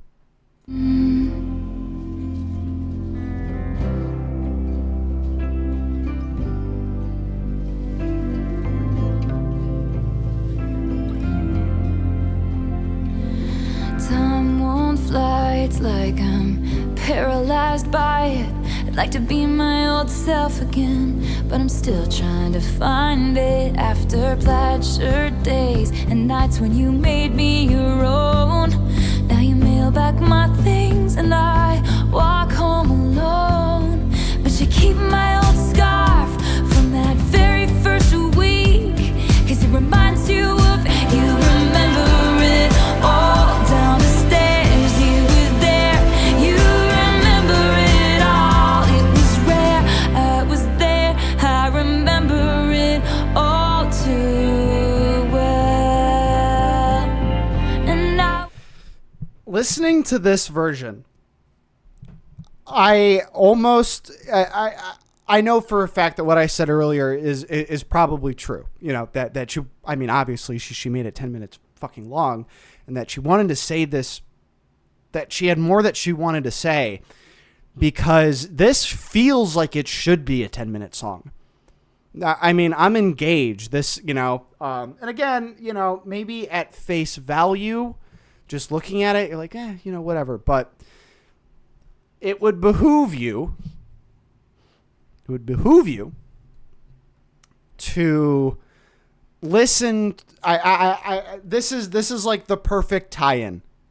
I think it'd even be a little bit more perfect if the original version, or just the standard version, was scrapped from the track listing, and then this was the last song on the album. So no shorter version, just this one. And then all of a sudden, I think this actually becomes a concept album. Like now I think that this album is its own, it's its own linear story. was never good at telling jokes, but the punchline goes, I'll get older, but your lovers stay my age. From when your Brooklyn broke my skin and bones, I'm a soldier who's returning half her weight. And did the twin flame bruise paint you blue? Just between us, did the love affair maim you too? 'Cause in this city's barren cold, I still remember the first fall of snow and how it glistened as it fell. I remember it all too well. Just between us, did the love affair maim you all too? she's getting more metaphorical here. And the only reason why I don't like it is like, what does that mean? What does that mean? You know, there's like some cult that uses twin flame stuff, so that's what I'm thinking of. Is that indicative of this? Probably absolutely not, but that's just where my head went. I'm sorry. Okay. Just between us, do you remember it all too? Right now, y'all ever read a book? I'd encourage you to do it at some point. This feels like you're reading a book and like you got something to do later or like soon, and you got 20 pages left, and you're like, I'm finishing this shit right now. I'm finishing this shit right now. I am reading every single line of this. Like, this book has had me by the balls this entire time, and I'm finishing this. That's what this feels like right now.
Yeah, so that thing about the twin flame, I didn't know. I thought about the fire sign thing, but I'm like, okay, but wouldn't she have just said fire signs? But I guess that is also a term that exists outside of this one cult that I watched on this YouTube true crime thing. So, okay. Such an inappropriate thing to say after this and very non sequitur. But like I said, this feels like it should have been 10 minutes long from the start. Outro a little slow, but that's fine. I wasn't really bothered by that. The thing that brought this all together was the fucking tie back to the birthday party. Like, seriously, like I was like, oh, okay, like this actually makes so much sense. Like, and you guys can tell me if I was wrong, but is there more tie-ins to other songs in this? It was originally written as 10 minutes. Oh, they made her cut it down. Yeah, those damn record labels. No more tie-ins inside that album. Okay. All right. Well, okay. So as far as it being cohesive enough, as far as whether or not I like this album, all I have to say is this still.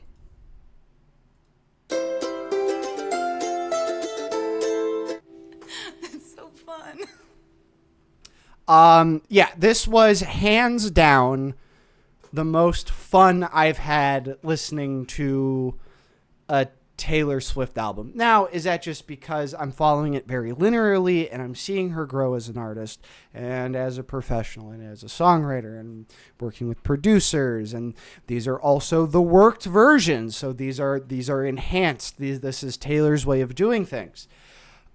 Be that as it may, this was good. I know it might be, maybe I don't have as much credibility to say this, just being a, white boy on the internet and having to split this album up between a week. But I thought there was something to be said with how non-cohesive it was, if you could even call it that, because like I said, it's not like she's trying to make this a concept album, but like with the tie-in in All Too Well, I think that you could almost make the argument that this is a concept album in a weird way. I'll probably get shit for that in the YouTube comments, but that's what it is. Yeah. As far as shit that I just absolutely loved on here, this was a lot of fun. You know, and I think conventional wisdom would say, or whether or not you call it wisdom is maybe not the right term, but, you know, when you go poppy, you're selling out, you're becoming less good. It serves her music very, very, very well. I think how poppy some of this shit got. You don't know about me, but I'll bet you want to. I was humming that at work the other day. My coworker leans over the cubicle and goes, "What the fuck are you humming?" And I was like, "Oh, do you not know? Do you not know about Taylor Swift?" So, if you're not getting any Grammy noms for Red, she put her nose to the grindstone and set out to make the best record she possibly could, and that's exactly what she did for 1989, a.k.a. the Pop Bible. That is high praise, calling it the Pop Bible. Yeah, that's if, you know, you really care about the Grammys. But people, you know, for some artists, especially pop artists, that's how you get your validation, you know. That leads to more record sales a lot of the time. Yeah, well, and that's the thing with 1989, because it beat out one of my favorite records of all time, which was To Pimp a Butterfly. So it better be damn good, because To Pimp a Butterfly is fucking art. But two things can be true, ladies and gentlemen. You know, if Taylor Swift is up for a Grammy and another artist wins that Grammy, that doesn't make that artist bad. Just like, you know, back in the day, I thought that Taylor Swift won and beat Kendrick Lamar. Nah. You know, if I describe Red in one word, it would be triumph. He knows that I see you. Turn off your phone. Diggity dog. Breaking. Diggity dog.